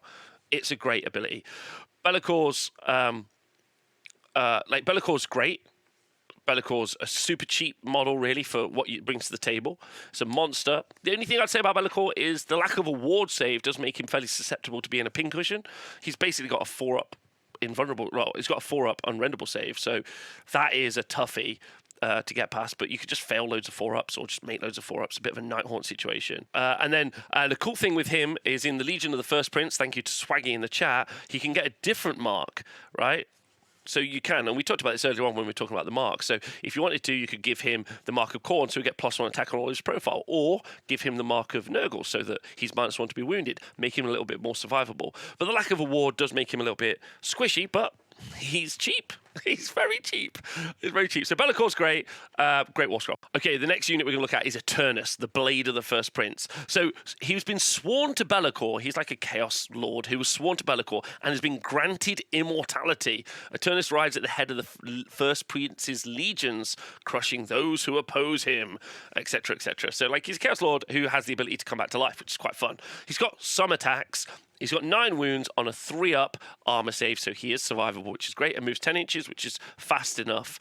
His attack profile is okay, with 5 attacks at Rend 2 doing damage 2, and 6 attacks at Rend 1 doing damage 1. But like, he's not like a slappy character. Like, Games Workshop really struggles in some ways to write duelist characters. I've talked about this a lot. There's some really great duelist characters. The Light of Altharian's a really good example. Sigval's another great example of duelist characters. But Eternus, who you feel like should be a duelist character, is okay. He has the Undivided keyword, obviously, because he is sworn to Be'lakor, effectively. So I don't think you give him any other marks, as is. So then his special abilities are the Blade of the First Prince, which he gets strike first. And then he's got a network of spies, and at the start of the hero phase, if he's near any Chaos Legionnaires or Furies, you gain an additional command point to a maximum of 1, so you only get 1. However, quite a cool thing, he's also a unique character as well, so no command traits, no artifacts, which means you don't really get some of those cool command traits and artifacts that we already talked about, which would buff the army.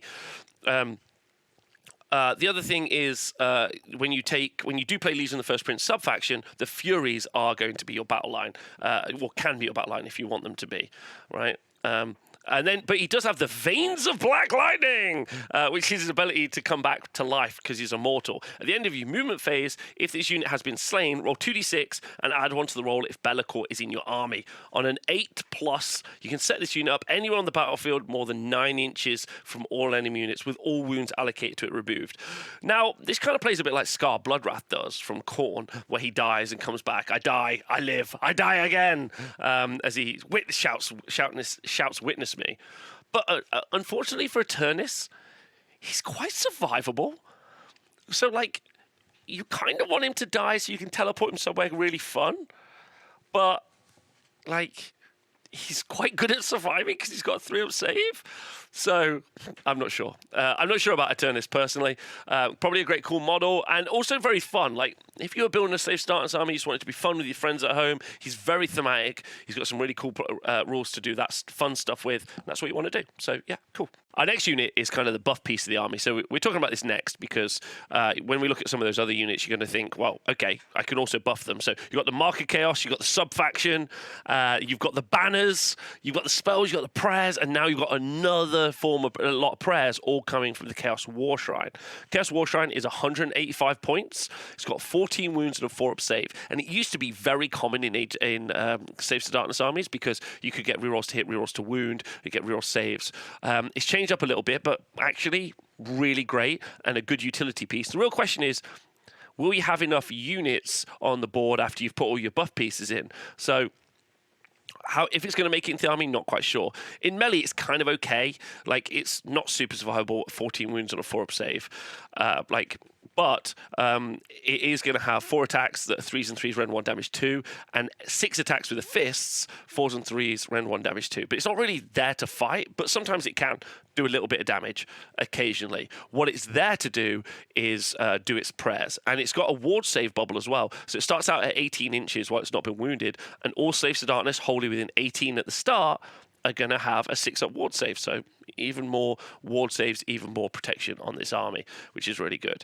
So then you've also got prayers, and you've got different prayers that can affect different units of different marks, basically. Warshrine will also always be useful, thank you, Jacob, because of Curse, which is one of the core endless one of the core prayers, or Heal, which is one of the core prayers as well, which are really effective. Okay, so let's talk about what the different prayers are. So if you do, they all happen on a 3-up, okay? And the prayer that you can do on Undivided units is that you halve the number of units that run away from battle shock. whatever. Don't care about that. The Khorne prayer is +1 to charge, which is actually okay. Like, but again, whatever. And then if you're bringing a buff piece for Khorne, you're definitely not going to bring the Warshrine for that.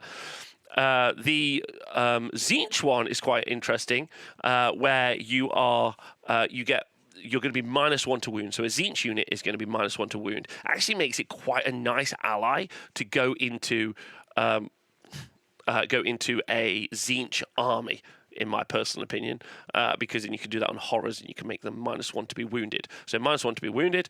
And then the Nurgle one gives a Nurgle unit. All of these, by the way, buffs apply to a single unit. So a Khorne single unit gets +1 to charge. A Tzeentch single unit is -1 to be wounded. A single Nurgle unit gets +1 to its wounds, to its wound roll for melee profiles.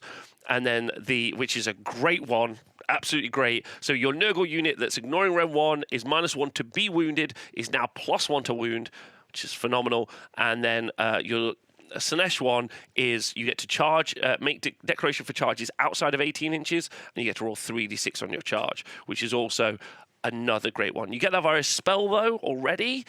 Running charges is only so fast you need to be, which is not something I really say very often in this game. But I feel like the Nurgle one is again the winner, in my personal opinion, with the Tzeentch one really good as an ally, I think. So yeah, Warshrine is an interesting one. The chat are a little bit undecided on the Warshrine. I'm a little bit undecided on the Warshrine. Depends how many points you've got left in your army. And you already get a load of buffs anyway, right? So like with the flags and the banners. So not 100% certain. It happens on the 3-up, not super reliable.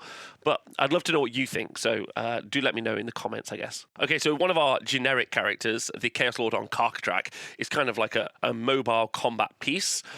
He's kind of in that duelist category, but he also has some support piece along with him. So he's a duelist support piece, basically.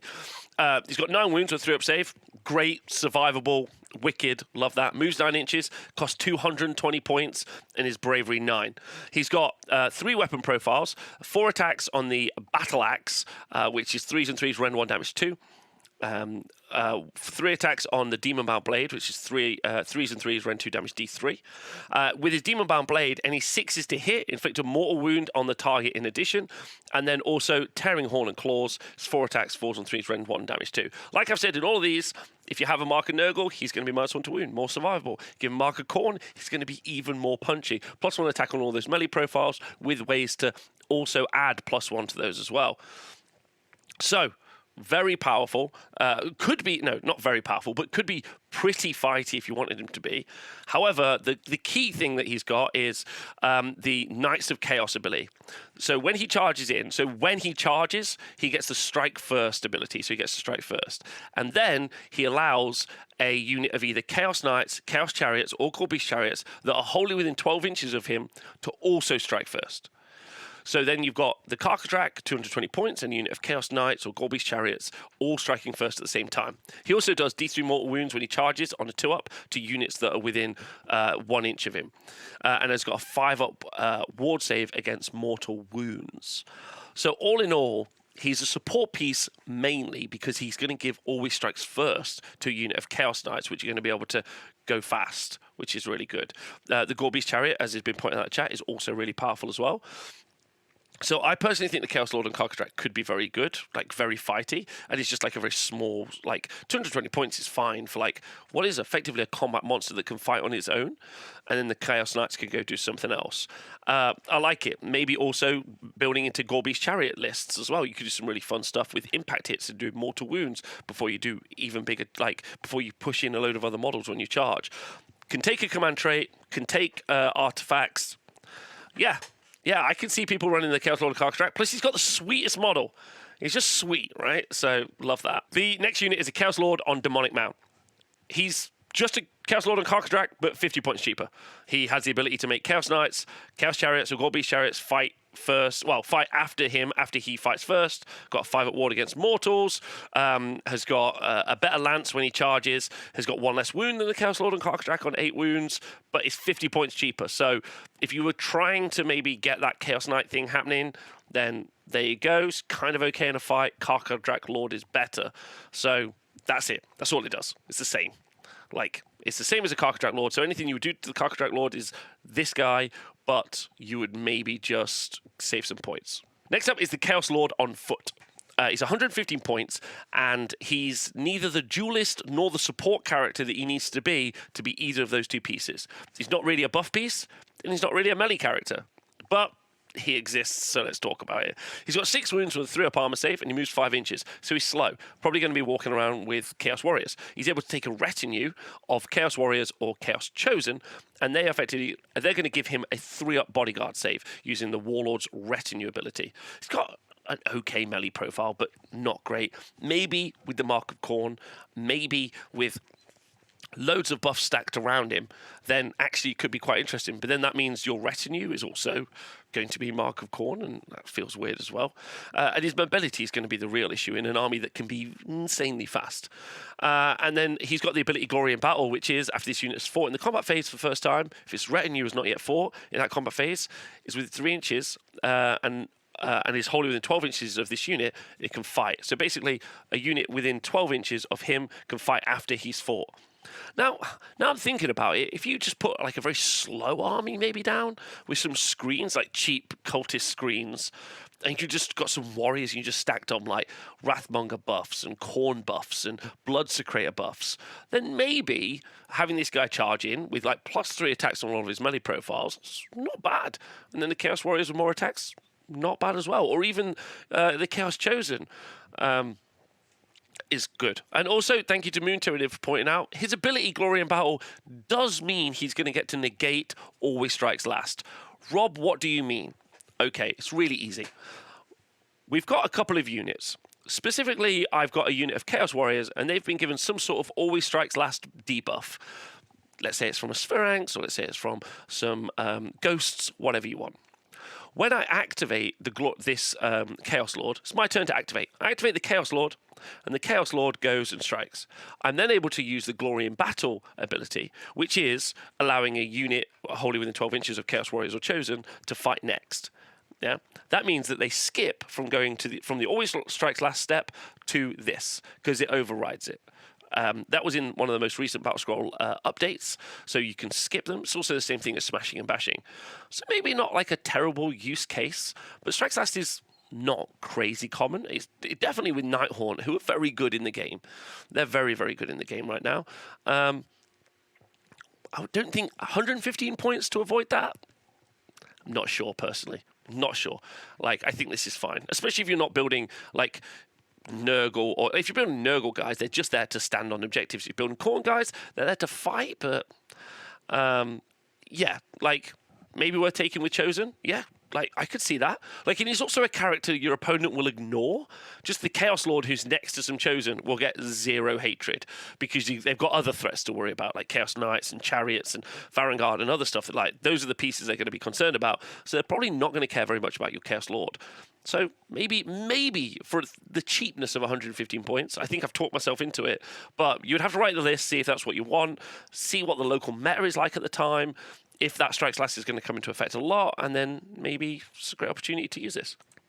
The Chaos Sorcerer Lord is like the quintessential magician buff piece in this army. He's a great cast. Well, he's not a great cast. He doesn't have any bonuses to cast. He knows one spell and can unbuy one spell, but importantly is very cheap. He's 120 points. And not only can he cast a great spell, which is his War Scroll spell, which means it's unique to him. Therefore, you want to take him because of the spell. Also, he has a special ability called Oracular Visions, which is in your hero phase, you can pick a friendly mortal saves to darkness unit wholly within 12 inches of this model. And if you do so, they get a 6-up ward save. So there's loads of ways to get ward saves in this army. Warshrine and a bunch of other stuff. So 6-up ward, good. But his spell, which is the reason you're going to take the Chaos Sorcerer Lord, is a cast on a 6, and it's got a range of 18 inches. You pick a friendly mortal saves to darkness unit wholly within range. And it's 18 inches as well. This is great. Like, wholly within 18 inches. And you add 1 to hit and wound rolls. Right? Like, just... I said oracular. I know. I said oracular. Everyone in the chat, round of applause for Ron. Okay, so oracular visions. So yeah, someone said that even if someone shuts down his magic, he's still giving a ward save out to a unit. So he's a good buff piece. He does double buffs, and his spell is amazing. +1 to hit, +1 to wound. Crazy stuff. On Archaon, crazy stuff. You big unit of knights, great. Like even like Chaos Lord and Karkadrak for some fighting. Like it's just an amazing spell, really good. Chaos Sorcerer Lord, absolutely fantastic, and it's so cheap, 120 points, very competitively priced. The Exalted Hero of Chaos kind of fulfills two roles. Number one is a very cheap character that you can have in your army if you just want to get maximum other stuff, which is kind of interesting. Just one Exalted Hero of Chaos in your army as your general at 100 points is very cheap, but you're not going to do that, but it's fun. Now, let me tell you what 6 of these guys can do, okay? Memes. And that is a role in of itself. Memes, more memes, and more memes. There's a couple of ways to meme this. Okay, you can have Exalted Hero of Chaos. He gets to choose 2 different weapon profiles, and they're both damage 2, but one of them gives you a 3-up save, but half the attacks that the other one does. So he's got 6 wounds on either a 4-up or a 3-up save. Whatever. And if you do take the shield version with a 3-up save, he'll get a 5-up save against mortal wounds. The real trick is the Dark Blessings. This is where he becomes a meme. 100 points. After deployment, you can roll once on the Eye of the Gods table for this unit. Right? Now, a Daemon Prince is 195 points. But an Exalted Hero of Chaos, rolling a 12 on the Eye of the Gods, and then turning into a Demon Prince gets you 95 points as a bonus. Okay? So the idea is you just take 6, right? 11 to 12 to get Daemon Prince. So you take 6, and you just try to get as many. You just keep rolling on the Eye of the Gods. You do a spell to make it so that they can roll on the Eye of the Gods. You give them an Arcane Tome, or you can put them in Cabalists so they become a wizard, and then they can all cast spells as well. And then you do heroic action to roll on the Eye of the Gods. And you just keep trying, and you make them all Undivided if you want. Try and get them on the Eye of the Gods. Just crazy stuff, right? Make them all Undivided for rerolls, right? 8% of the time it works every time. But just the idea of just continuously turning them into Daemon Princes is why we play the game. Is it good? No. Could it be fun? Absolutely. Could you take one and try and do it? Maybe for a battle tactic? Potentially. Like a little fun thing that you're doing all the time. But anyway, great. Love that. I love that idea. Paint up 6 different Daemon Princes. Because that could just be your own personal mission at a tournament, right? Just turn up to the tournament, bosh, bosh, bosh, bosh, bosh. Just have an adventure. See that, Jog? Anyway, and he's also got the ability Glorious Seeker. Add 1 to the attacks characteristic of this unit's melee weapons while it's within 3 inches of any enemy heroes or enemy monsters. Add 1 to the attacks characteristic of this unit's melee weapons while it's within 3 inches of enemy heroes or enemy monsters, which is fine, but whatever. It's not that good. Anyway, so someone's asked in the chat, is having 1 to 2 extra Daemon Princes for 600 points good? The answer is no. Could it be fun? You be the judge. Let me know in the chat. Comments. The Chaos Lord of Manticore is our kind of monster buff piece, I guess, for the army. He's got 12 wounds with a 4-up save, which is pretty weak, but you can take a shield, in which case you get a 3-up armor save and a 5-up mortal wound protection ward save, which is cool. It's kind of got some okay combat profiles. You can have a flail or a sword. You take the sword, and then you get a shield or a lance. Probably take the shield and the lance, because then you get +1 to your save, or save characteristics, so you end up on a 3-up armor save, which is good. And then he's got +1 to wound with his Manticore against monsters. But the key point is his Iron Will ability at the end here, which is allows you to re-roll the redeploy roll. So if you redeploy a unit, you get to re-roll it for a Slaves to Darkness unit. So if you issue the command with him, which is kind of okay. Redeploy can win games. Absolutely. Am I going to spend... I didn't even check to see how much it cost. Am I going to spend some amount of points? Chaos Lord on Manticore? Don't even know how much it costs. It doesn't say. Oh, 270 points for it? No, I'm not. Okay, no, I'm not. Right? No. He's a lot tankier than the other Chaos Lords. He is, but I just don't think he really fulfills a unit role Not when the Demon Prince does what the Demon Prince does, right? Like, I think it's a no shot for him. Because all of these characters are really, unless they bring something unique, which he does, he brings the redeploy, which is unique. They're all picking something specifically. He doesn't bracket. Good point, Swaggy Shadow Sword in the chat. Doesn't bracket as a monster. And then potentially has some good damage as well. But yeah, reroll, redeploy, great, but that's not 270. Yeah, and he's got a lot of attacks. So again, Mark of Khorne, like making, it's like he can have a 3-up save, and then he could be -1 to win with Nurgle. Mark of Khorne, I'm going to say it all the time, loads of attacks. Probably not, but maybe. Okay, so the Chaos Sorcerer Lord on Manticore. Okay, 5 points cheaper than the Chaos Lord. It's 265 points. Can cast 1 spell. Obviously flies, move 12 inches. Doesn't bracket. Can take all of the Mark of Chaos stuff, so all of the things I said previously. Is a pretty rubbish fighting unit, but can fight like 10-man little unit here, or, you know, kind of skirmish units, and probably win those fights quite well. Is a monster, so he's got access to monstrous actions, which is quite good. And then he's got Oracular Vision, so can give a Mortal Slaves to Darkness unit a 6-up ward as well. But it's his Winds of Chaos spell, which is probably one of the reasons that you're taking him. If you use the heroic action, so you can cast on 3d6. If you take Master of Magic as a command trait, then could become a fairly reliable caster, because the spell that you want to cast is cast on an 8. It picks a unit within 18 inches, and you roll a dice for each model in that unit. And on a 5, they take mortal wound, but on a 6, they take 2 mortal wounds. So it can be really, really effective. Like, even against a unit with only 6 models, it should access 3 mortal wounds, which one of the spell laws is you do 3 mortal wounds, but one of the spells from the spell law, is you do 3 mortal wounds, but if you take any damage, then you get 3 mortal wounds back. So they really rate 3 mortal wounds as being incredibly powerful. You need only look at the Tzeentch book to realize how good they think 3 mortal wounds are. So there you go. Yeah, you could do tons of tricks if you mark him with Mark of Tzeentch. It's got spell ignore. I guess you could teleport units back to you. You could take the Arcane Tome. I think this is one of those characters that you would really, really have to build into and ask yourself, is the rest of the book trying to play the way that this piece is going to do? And he's got a 4-up save with 12 wounds, so without a ward save, which he could give to himself, maybe not that survivable. Interesting piece. Very interesting piece.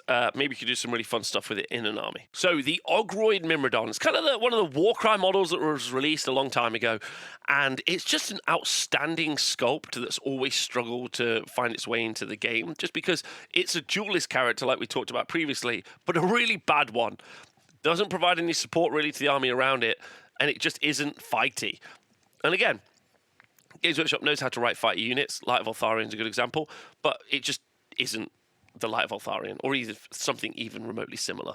It's got 8 wounds with a 4-up save, which, as a duelist character, is already pretty weak because it's going to die fairly quickly. He does throw his gladiatorial spear 18 inches and moves 6 inches, so 24-inch threat range. It's 3s and 3s, rend 1, and only does D3 damage. His gladiator spear in combat is 4 attacks, 3s and 3s, rend 1, damage 2. So again, not very fighty. If you turn this up to damage 3, rend 2, then maybe, but no.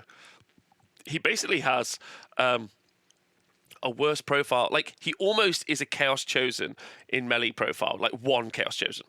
So, and anyway, it's silly.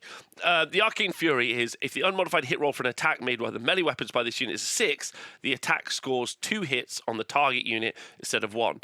And again, if you give him the Mark of Khorne, so you give him as many attacks as possible, maybe you explode a load of 6s and then they turn into something pretty powerful. +1 to hit, +1 to wound from demonic power from a Chaos Sorcerer Lord.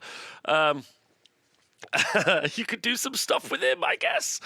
Then you've got the Berserk Rage ability, which is add 1 to the wound rolls for attacks made by the melee weapons. If this unit has suffered any wounds or mortal wounds, allocate to it earlier in the same phase.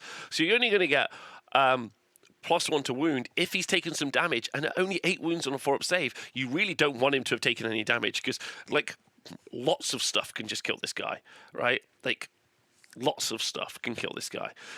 The Ogroid Mymidon as a leader is 130 points. So he's cheap.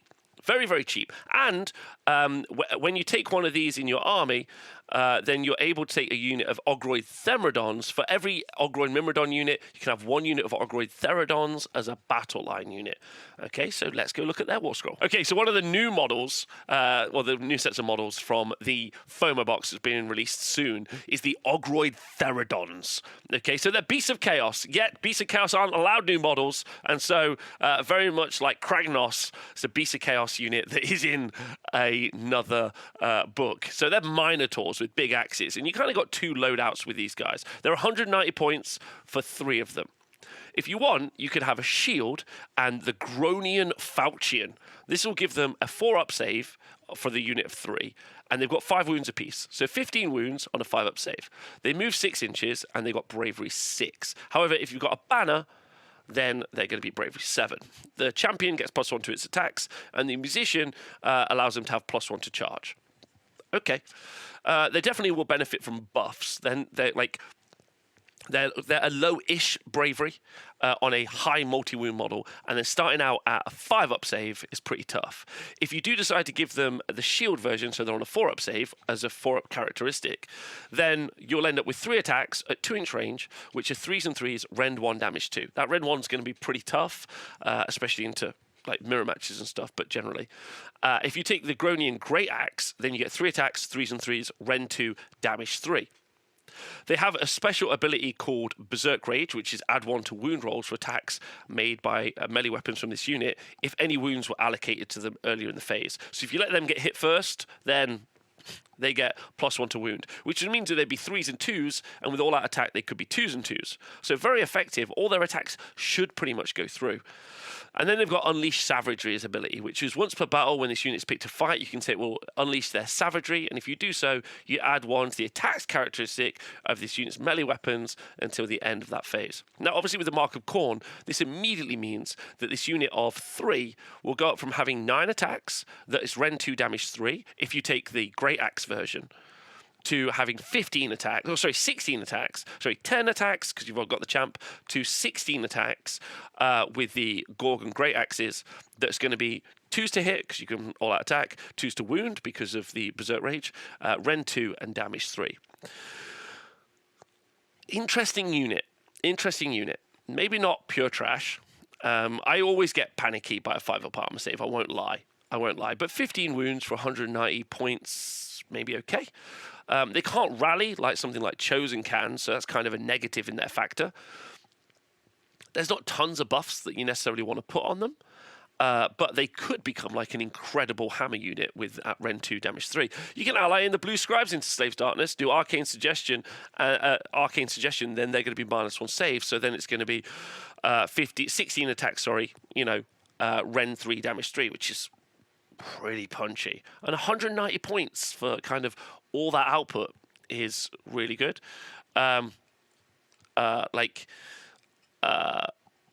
This is an interesting unit. I think it's a situational hammer unit that you've got. It's definitely a glass cannon. It's a glass cannon fighting unit. It's a big cannon. Like, it could pop off, right? So I have no doubt of that. Movement 6, I'm not 100% sure. Not 100% certain. And they don't really tie in with how some of the other units are working. They can't take a banner for them as well. But overall, like, a very cool unit. I would really like to see the Ogroid side maybe get kind of its own subfaction, have more like something with the Ogroid stuff. You got the Mymidon, you got the Fumroid Crusher. Feels like you got enough units to build something. But I think, I think overall, maybe an average War Scroll. The chat has kind of convinced me it's not as bad as I thought it was. But I feel like maybe a slight miss here so far. Anyway, those are the Ogroids, and prove me wrong. Go out there and be the GOAT, smash them all in. Okay, something super exciting from this book is the Chaos Chariots. You've got the Chaos Chariot, which is a battle line unit, 7 wounds, 4-up save, and moves 12 inches. It's 100 points, but you can have either a unit of 1 or a unit of 3. If you're taking the Chaos Chariot, you probably want units of 1, mainly because it's got the Swift Death special rule, which we'll talk about in a second. It's got an okay combat profile, 7 wounds with a 4-up save, is pretty good for 100 points. It's got a large base, so you're going to be able to screen with it really nicely, stop deep strikes, screen, all those other things. It's got, like I say, an okay melee profile, but the real damage is going to come from the fact that it charges. Now, it's got 2 special rules. It's got Don't Spare the Lash, and which is once per battle, this unit can run and still charge in the same turn. So it's going to be very fast. 12 inches plus D6. You can make it 18 with a CP. And then it's got Swift Death. After this unit makes a charge move, you can pick one enemy unit within 1 inch of this unit and roll a number of dice equal to the charge roll for that charge move. For each 5+, the enemy unit suffers a mortal wound.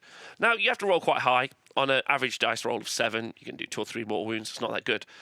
What's really exciting is if you take loads of Gorebeast Chariots, they're 100 points.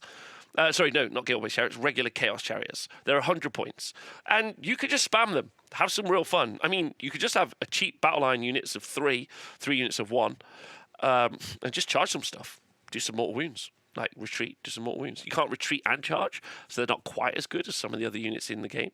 Like we see with Bladegeist Revenants, who have retreat and charge, so they're very good at doing this. But they're very cheap, which is cool. And they kind of like battle it out with being a Gorebeast Chariot, which is the same kit that you build, by the way. Also, it's going to have the mark of, you could give it the mark of Slaanesh.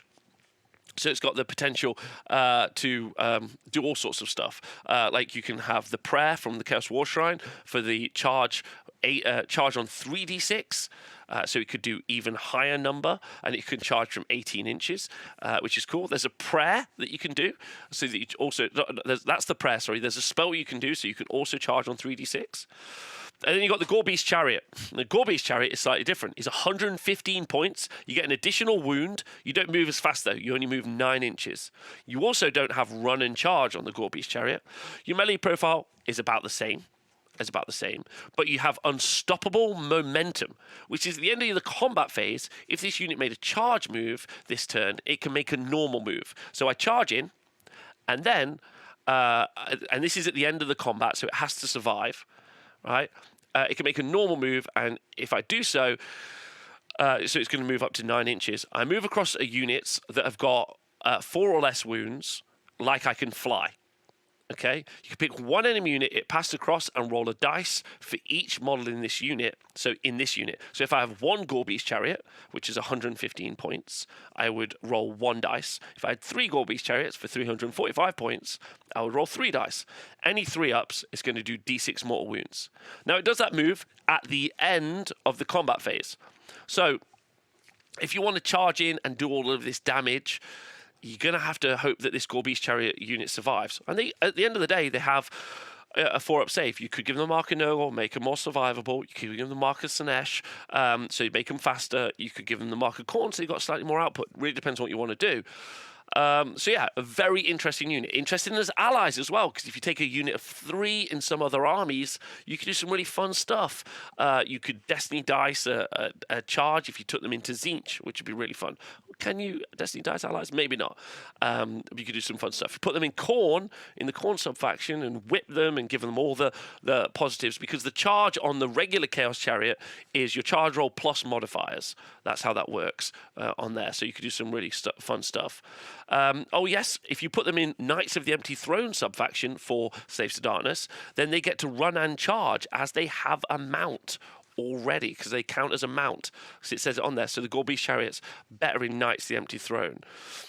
Jacob says in the chat, what I like about Gorebeast more is it feels like there's more tech. You can charge one thing, tag the corner, and then move your 9 over something else more important. We're going to see this also on the Frostlord and Stonehorn. Has got a monstrous action that can do the same thing. So quite interesting tech here. Like, yeah, if you go all chariots, Kotep makes a load of sense for the run and charge. I think, yeah, like, I quite like this, I think. It doesn't work against monsters, the Gorebeast Chariot. So it doesn't work against monsters. So you can't be as effective against Gargants or other stuff. So that makes you have a really tough matchup. I think the Gorebeast Chariot kind of makes sense at 115 points, but I like the Chaos Chariot. But as pointed out by Rima Nightspear in the chat earlier, it did this already. So why now? 100 points is very cheap. Does it key in with how the rest of the army plays? Kind of, but not really. But could be fun. Yeah, I quite like the Swift Death, so I like the Chaos Chariot as well for blowing up mortal wounds. You don't have any shooting in this game, in this army really, so your ability to clear chaff screens so that some of your meatier units can attack is going to be one of the harder things for your army to do. So I quite like the idea of doing Swift Death, having a couple of chariots to charge in, clear screens so that your bigger hammer units can maybe charge the turn after or even charge that turn, right? Which is quite cool. Yeah, cool unit. Great. Love the idea of chariot armies. Can't wait to see them on the tabletop. Yeah, super fun. Love this. Okay, let's talk about the elephant in the room, the Chaos Chosen. Chaos Chosen, a unit of 5. They 240 points, a unit of 5, and they can be battle line when they are in the Host of the Everchosen subfaction. So that's important. They can be battle line. Also, when they're in that subfaction, they also get access to be rallied on a 4+, which is pretty important because they're expensive models they're expensive points per model. They're bravery 8 though, and if they've got a banner, they're bravery 9. So it's pretty good for a multi-wound model unit. They've got 3 up base save, and they have 3 wounds apiece. So they're going to have 15 wounds for your 240 points, which does seem expensive. But they move 5. And you've got run and charge as a spell. You've got charge from outside 3d6. You've got some ways to make these guys very fast. So while normally I'd say movement 5 is an issue, they've got loads of ways to go around that issue. Now, they've got 2-inch range on their weapons, so they're going to be able to attack in 2 ranks, even if they weren't Galician veterans. So this is going to be post-GHB, this version of the GHB. They have got 3 attacks apiece. They're 3s and 3s, rend 1, damage 2. Now, that's a great profile because with the champion having +1 attack, then before you even give them something like the Mark of Khorne, this is going to be 16 attacks, 3s and 3s, rend 1, damage 2, which is great. With the Mark of Khorne, it's going to go up to 21 attacks, 3s and 3s, rend 1, damage 2. If you put a Bloodsecrator nearby, then 25 attacks, Wrathmongers 30 attacks, and this is from 1 unit of 5. Okay, unit of 10, it becomes dumb, right? Very good stuff. And we did talk about the damage you can do with these things earlier, right? Absolutely crazy stuff. Their standard barrier adds +1 to their bravery. Their musician gives them +1 to charge, so even more likely to get those charges in. The Herald of Ruination is once per battle. They get to strike twice, but the second time they fight is at the end. Is in the fight last step, so they're going to strike last. Soul Splitter is the other ability, which is any 6s to hit are going to do a mortal wound in addition to the target. So when you stack more attacks on these guys, they're also going to do even more damage because they're going to get some wounds through, and also they're going to do more mortal wounds. And then they've also got the Rewards of Chaos. And if this unit is part of a Slaves to Darkness army after deployment, you can roll once on the Eye of the Gods table for this unit. The thing that you really want when you roll on the Eye of the Gods table is to roll a 6, because it's going to add +1 to their rend for the rest of the battle. Because at rend 1, they're going to have a bit of an issue, I think. Now, there are ways to negate that. Purple Sun in your army makes the opponent have -1 save. You could have the Blue Scribes to bring in Arcane Suggestion from Tzeentch for another -1 save, which is quite good. They're a very fighty unit. And also, they've got access to a 4-up rally when they're in a certain subfaction. They can be battle lines, so you don't have to waste points. They're very survivable. You can put them in Nurgle, so they're -1 to be wounded, and then you can make it so they ignore rend 1. So with a Mystic Shield, these guys will be on a 2-up armor save, ignoring rend 1. You could give them a Tzeentch banner, which would make them slightly different, where they'd be on a 2-up armor save. Oh, and they'd also be -1 to be wounded if they were Nurgle. Tzeentch, you can have a 4-up ward save against shooting, and a 4-up or 2-up save against, I think it's 4-up, 6-up, save against spells, which is kind of interesting as well. These guys could go into be, they're so good. They're so good, but they're also expensive. And there's the options to maybe to block them up. They don't necessarily fly.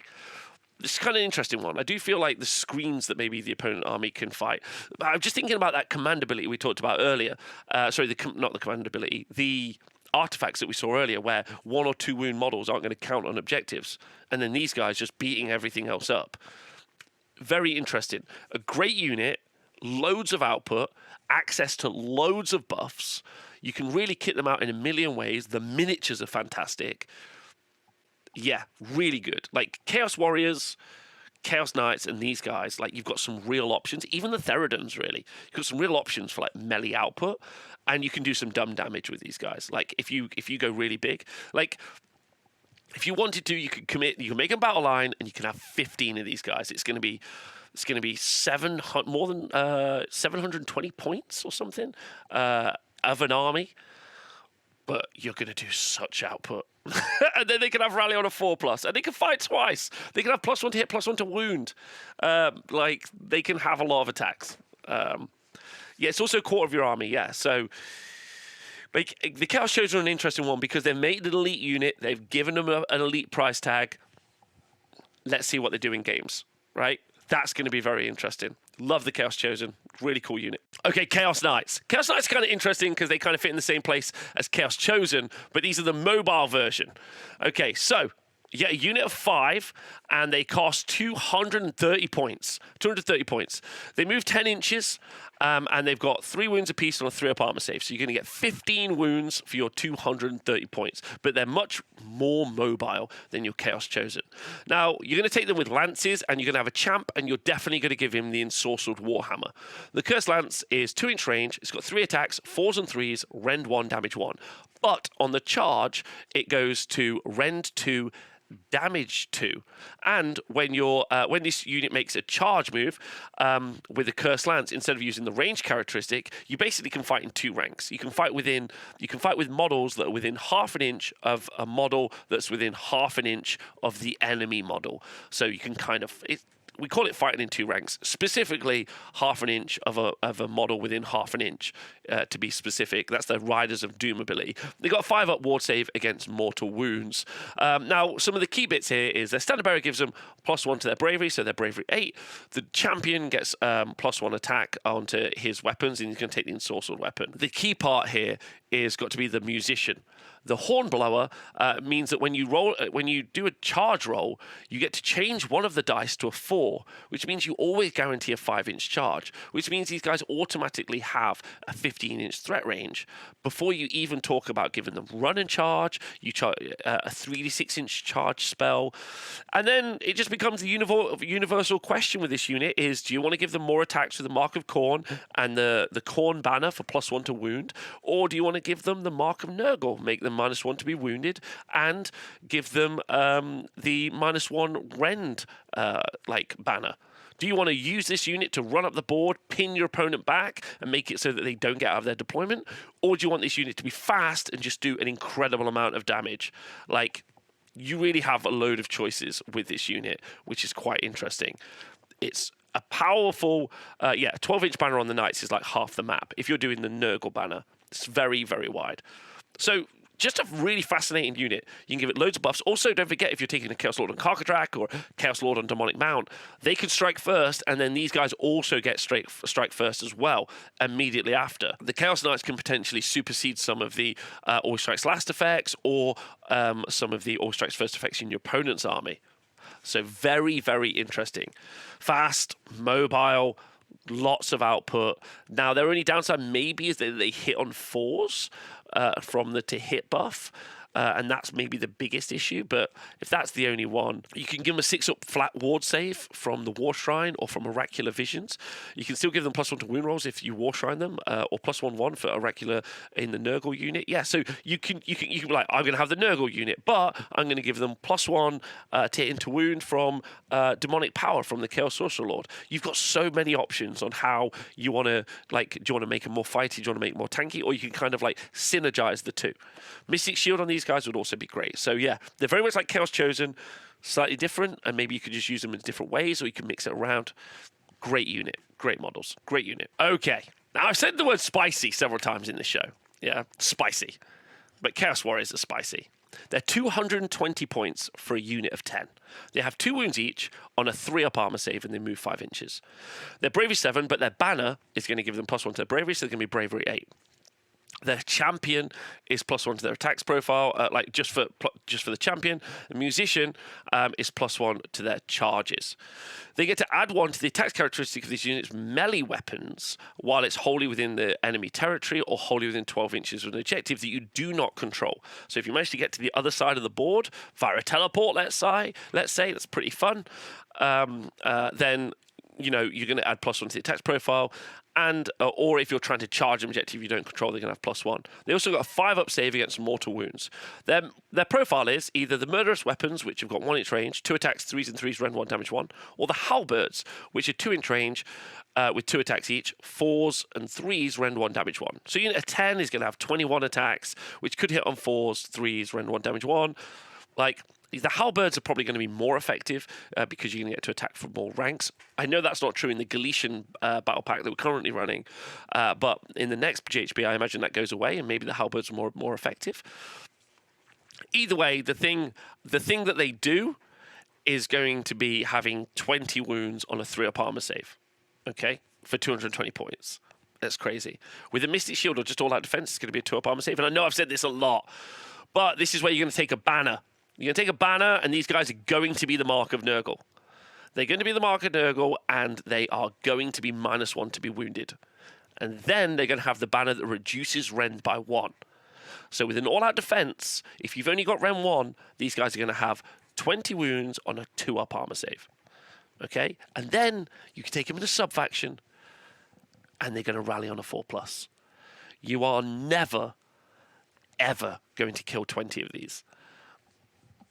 You're just not going to. Like, and that's before we get into anything else. They've got spells to make your always strikes last.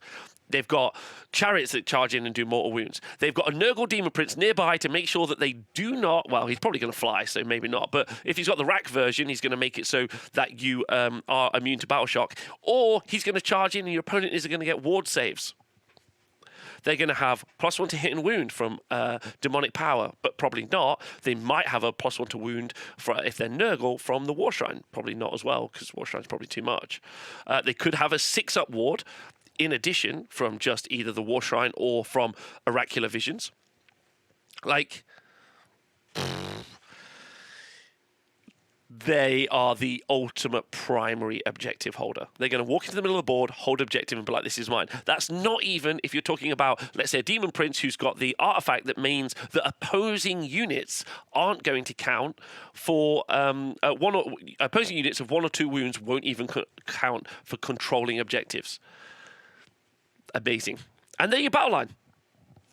Like, even if you don't give them any buffs, even if you don't make them, even if you just make them Mark of Nurgle, don't even take a banner, and don't have rally on a 4+, it's 220 points for 20 wounds on a 3-up armor save. Like, you ignore everything about the buffs, the War Scroll is great. Like, I might put them into a Tzeentch army, because they're just good. Like, you could put 20 of those in the Tzeentch army, 10 of those in the Tzeentch army, no probs. Like, they're great. Like, they're great. Now, their output is a little bit limited. It's not terrible. Don't get me wrong. Their output's a little bit limited. But then you definitely have other units that could do the output, specifically chosen. Maybe even Theridons. Maybe with the ability... And they're on 32 mil base as well, so they're going to take up a large portion of the board. So maybe even a unit of Theridons can, like, flank in and do some punching, which is going to be really good. So yeah, just some really cool stuff. Really cool stuff in there for Chaos Warriors. And good, because Chaos Warriors should be good. They should be terrifying. They're going to be maybe a bit boring, because they just stand on objectives, but they're going to do really well. So, but interestingly, in the mirror, the Slaves of Darkness Demon Prince with the artifact, or with the Crown of Command or whatever it is going to make it so they don't even count for objectives, which is kind of weird and fun. So I love that. Anyway. Great unit, really fun. Going to change the shape of the game a lot. Okay, so the Varanguard, they have their own sub-faction, Knights of the Empty Throne, where they can be they can be leaders, but not a hero, so they won't gain access to a command trait or an artifact. Okay, important. They can also rally on a 5-up in that faction, or if they go in Host of the Everchosen, they got a 4-up rally. They're a great cavalry unit. They got 5 wounds apiece, and they come in units of 3. So 15 wounds on a 3-up armor save, and they're just a cavalry combat unit. You can have a couple of different weapons. You can have ensorcelled weapons, fell spear, or a demon forged blade. The ensorcelled weapons is 5 attacks, 3s and 3s, rend 1, damage 2. The Fell Spear is 3 attacks, 3s and 3s, Rend 2, damage 2, but on the charge, they get a +1 to wound, so they're going to be 3 attacks, 3s and 2s, Rend 3, because they also get additional Rend as well, damage 2. I think I'd probably go for the ensorcelled weapons. Then the Demon Forge Blade is 3 attacks, 3s and 3s, Rend 2, damage D3, but any 6s to hit are going to cause an additional mortal wound. They've got Relentless Killer's ability, which is they get to fight again for a second time. Once in the battle in the combat phase, that's a unit that's fought in that phase for the first time. When it's your turn to pick a unit to fight, this unit can be picked again. So that's really good. They've got Warp Steel Shields, which is a 4-up rally against... a 4-up ward save against mortal wounds. Let me tell you, like, they are strong. They're good. They're punchy. The ensorcelled weapons went up a damage, which is really great. I feel like I take ensorcelled weapons. 15 attacks, 16 with the leader. They're elite, so they can issue commands to themselves. There isn't +1 for the leader, actually, so just 15 attacks. And then their mounts have got 3 attacks each. 4s and 3s, Rend 1, damage 1. Yeah, they did lose 6th Circle, so no more +1 damage on the charge. They did lose the +1 to hit from Archaon, sadly, as well, but you can get +1 to hit in this army really easily, and obviously a CP for anyone. The weapons are just +1 damage. Like, I think ultimately this is a really strong unit. They fight twice. They're 208 points for a unit of 3, 15 wounds. You're being very specific. Like, depending if you're mathing it out, difference between Chaos Knights, Chaos Warriors, Chosen, and Varanguard, they're all doing the same job. They're different enough. Their profiles are different enough. What they bring to the table is different enough, and what mark you give them is going to make them different enough. There's a subfaction where you can make Varanguard specifically run and charge all the time, which is super cool. I love that. 3d6 charges you can do. Mark a Khorne, make them more killing. Mark a Nurgle, make them... Now, you can go on to, if you would like to, AOS Stats Hammer and run a load of math on exactly what units are going to do, what output. But they're just a great unit, which one of the combat units, which loads of Slave Starts book are. Like, really good. Really, really good. Yeah. I mean, a rally on these guys is crazy. Crazy.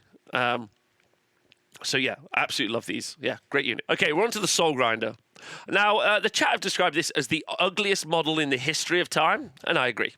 It's got 18 wounds and a 4-up save, and it is... 230 points for 1. It's on 130 mil base, so it's massive, absolutely massive. It's got 18 wounds with a 4-up save. Don't forget, you can take it in a subfaction where it gets +2 wounds, so it can have 20 wounds. Mark of Nurgle, -1 to be wounded. Sure.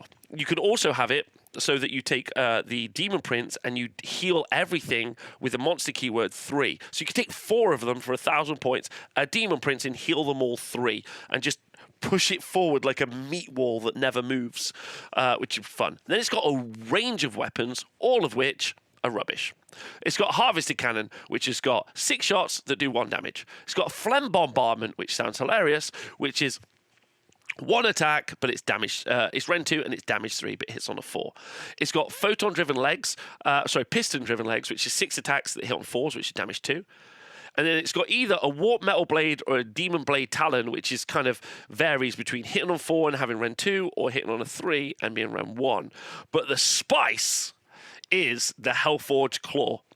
And this is, if you hit with a 6, it inflicts D6 mortal wounds. And don't forget, if you take the Mark of Khorne, you can add +1 to your melee profile. It starts with 1 attack, you can have 2 attacks. Bloodsecrator 3 attacks. Wrathmonger's 4 attacks. So you just have 4 of these in a line, with all the buff pieces behind it, and you run forward, trying to give it as many attacks as possible, and then you just do Hellforged Claws, D6 mortal wounds, Hellforged Claws, all the time, and just have the best time of your life. That's all you do. That's what you try and create. It's a silly, silly idea, but I'm into it, and we should try and do it. So great. That's the Soulgrinder. Okay, we're on to easily the best unit in all of Warhammer Age of Sigmar. That's right. It's the Mutalith Vortex Beast. You know how there's an MVP, most valuable player? This is the most valuable beast, the MVB. The Mutalith Vortex Beast, the MVB. Okay, it's got 14 wounds with a 4-up save. Okay, it moves 10 inches. It's got a Crushing Claw attack, which is 4 attacks that hit on 4s, wound on a 1, rend 1 d3 damage. And then it's got a Tentacled Maw, which is 3d6 attacks, but it's 4s and 4s, no rend damage 1. So I wouldn't really describe it as like a combat monster, but it is a monster, so it's going to count as 4 on an objective and also do monstrous actions. Now, the important part is, and it's also not like crazy survivable, right? But it's only 185 points. 14 wounds, 185 points. It heals D3 in each of my hero phases, okay? Now, the important bit that it's got is its Aura of Mutation, which is in your hero phase, you can pick an enemy unit within 18 inches and you roll a dice, consult the table, and it affects that unit with whatever the result is. However, if you're near a Tzeentch keyword, not Slaves to Darkness, Tzeentch keyword hero, then, Tzeentch keyword wizard, then you roll 2 dice and you choose the result of those 2 dice, right? And they are great. Now, if you roll a 1, you subtract 1 from the bravery characters of the unit for the rest of the battle, and that stacks. Okay? -1 bravery, -1 bravery. Trug Brains, you subtract 1 from the run rolls made for that unit for the rest of the battle, and that stacks. Gift of Mutation, subtract 1 from the move characters of that unit for the rest of the battle, and that stacks. And then Tide of Transmogrification is D3 mortal wounds. So that's a 4. A 5-up is D6 mortal wounds. And a 6 is D6 mortal wounds, and you create a Slaves to Darkness Tzeentch Chaos Spawn. So there's a list. Now, it's a great question. Do you put this into Disciples of Tzeentch? Have 4 of them. Rolling 2 dice, I think that's a 3-up chance that you're going to roll. Like, what does that make it? Does it make it... You need to get a 5 or a 6 for D6 mortal wounds. But being near, it got significantly better. I'm very excited about this because I want to run 4 of them, right? So they're very good. Well, no, they're not very good, but they're very memey, which is great, right? So a 5+ on 2d6 is basically a 50-50. So you probably are going to do 2d6 mortal wounds at 18 inches in the hero phase, but you might do 4d6 mortal wounds and create a spawn. And actually, not too bad in the Disciples, in the Slaves to Darkness book, because you don't really have any threats at range, which is quite cool. The Vortex Beast gun line, okay? And it's not that expensive. 185 points for one of them for a situational little debuff is pretty cool. Taking 4 of them is definitely big memes, but it's still not 800 points to your army. You've got 4 monsters. You're controlling the board. That's pretty fun, yeah? I think that's a great ability. I think it's a cool unit. I love having it in the game. Okay, so we're on to the Marauder Horsemen, or we're on to the Marauders before we get into the Cultists. And this is where we get into kind of the chaff element of the book. The Marauder, and they're all going to be about the same or wildly different. And what I mean by that is they're going to be a very cheap unit that's either an infantry unit looking at the Cultists, or it's going to be cheap like the Marauder Horsemen as a battle line unit. As a cavalry unit. But they're all screens. But some of them are going to be screens that do better. So there's kind of there's a very detailed conversation about what marks to give things like Iron Golems or Splintered Fang, and building around some of those units, especially if you're going to play in something like Ravagers, where you're going to recycle some of these units. But the Marauder Horsemen are a cheap unit. They're 105 points for a unit of 5. They're 2 wounds apiece, so they're 10 wounds that are going to screen the board quite nicely because they're on cavalry bases. And they've also got the Feigned Flight, and this unit can retreat and still shoot and or charge later in the same turn. And they've got 1 attack that's 4s and 4s, rend 1, damage 1. So they're kind of okay. And they're also -1 to be shot from shooting. The Chaos Marauders, which is a unit of 10 for 85 points, are just fine. They're just a cultist unit, but they're not a cultist unit, they're a Marauder unit. But I bet the cultist units are better because they're going to have some sort of special ability that's going to key in really nicely with the marks. So probably the day of the Marauders is over and the day of the Cultists is on.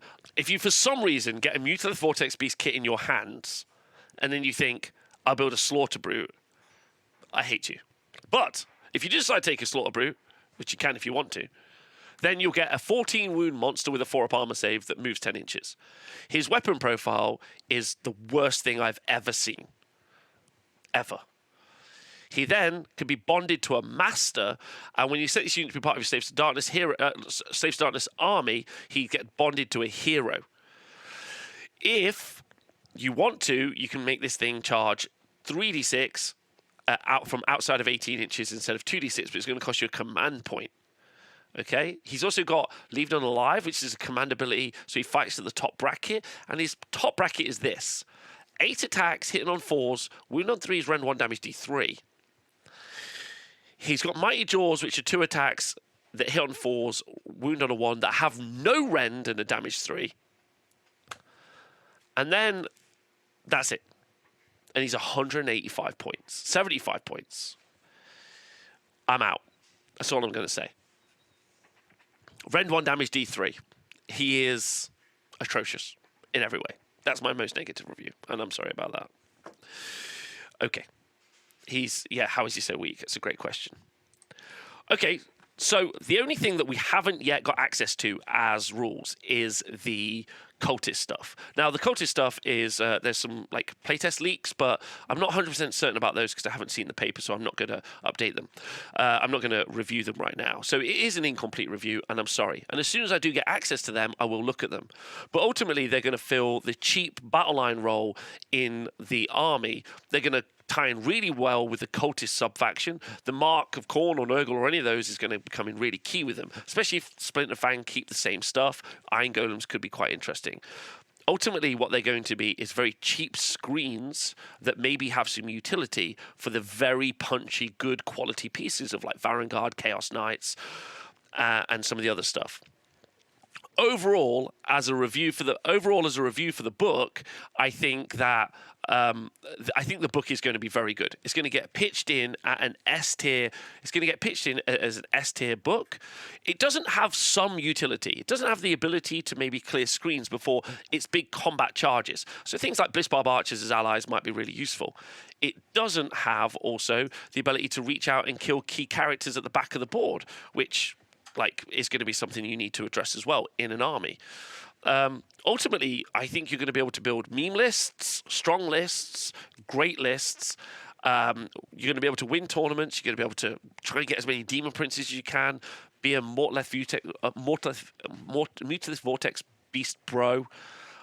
I think the book's cool. What's also cool about the book is its own counter, which is interesting as well. I got to say, though, one of the reasons it's so good is because its ability to multi-stack stuff. You have good War Scrolls. Then you get your subfaction, your marks, which really, really help. Then you get subfaction abilities that help even more. You've got great buff pieces, which help even more than that. The heroic actions are really going to key in with the army as well. So overall, just a wildly different book with loads of different builds that I think is pretty interesting. Yeah, I think I like it. Can't wait to see the cultist stuff as soon as the cultist stuff comes out. But overall, I really enjoyed it. I've recorded this video today over the nearly 7 hours with the Twitch chat. So I want to thank this Twitch chat for being here with me.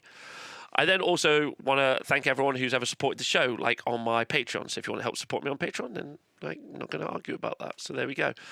I've had a lovely time reviewing the book. Seems cool. And yeah, loving it. Absolutely loving it. So thanks for listening, and I hope you enjoy it. And if you listen to the podcast, stay hydrated. And if you're watching this back, please like, comment, subscribe, and all those other things.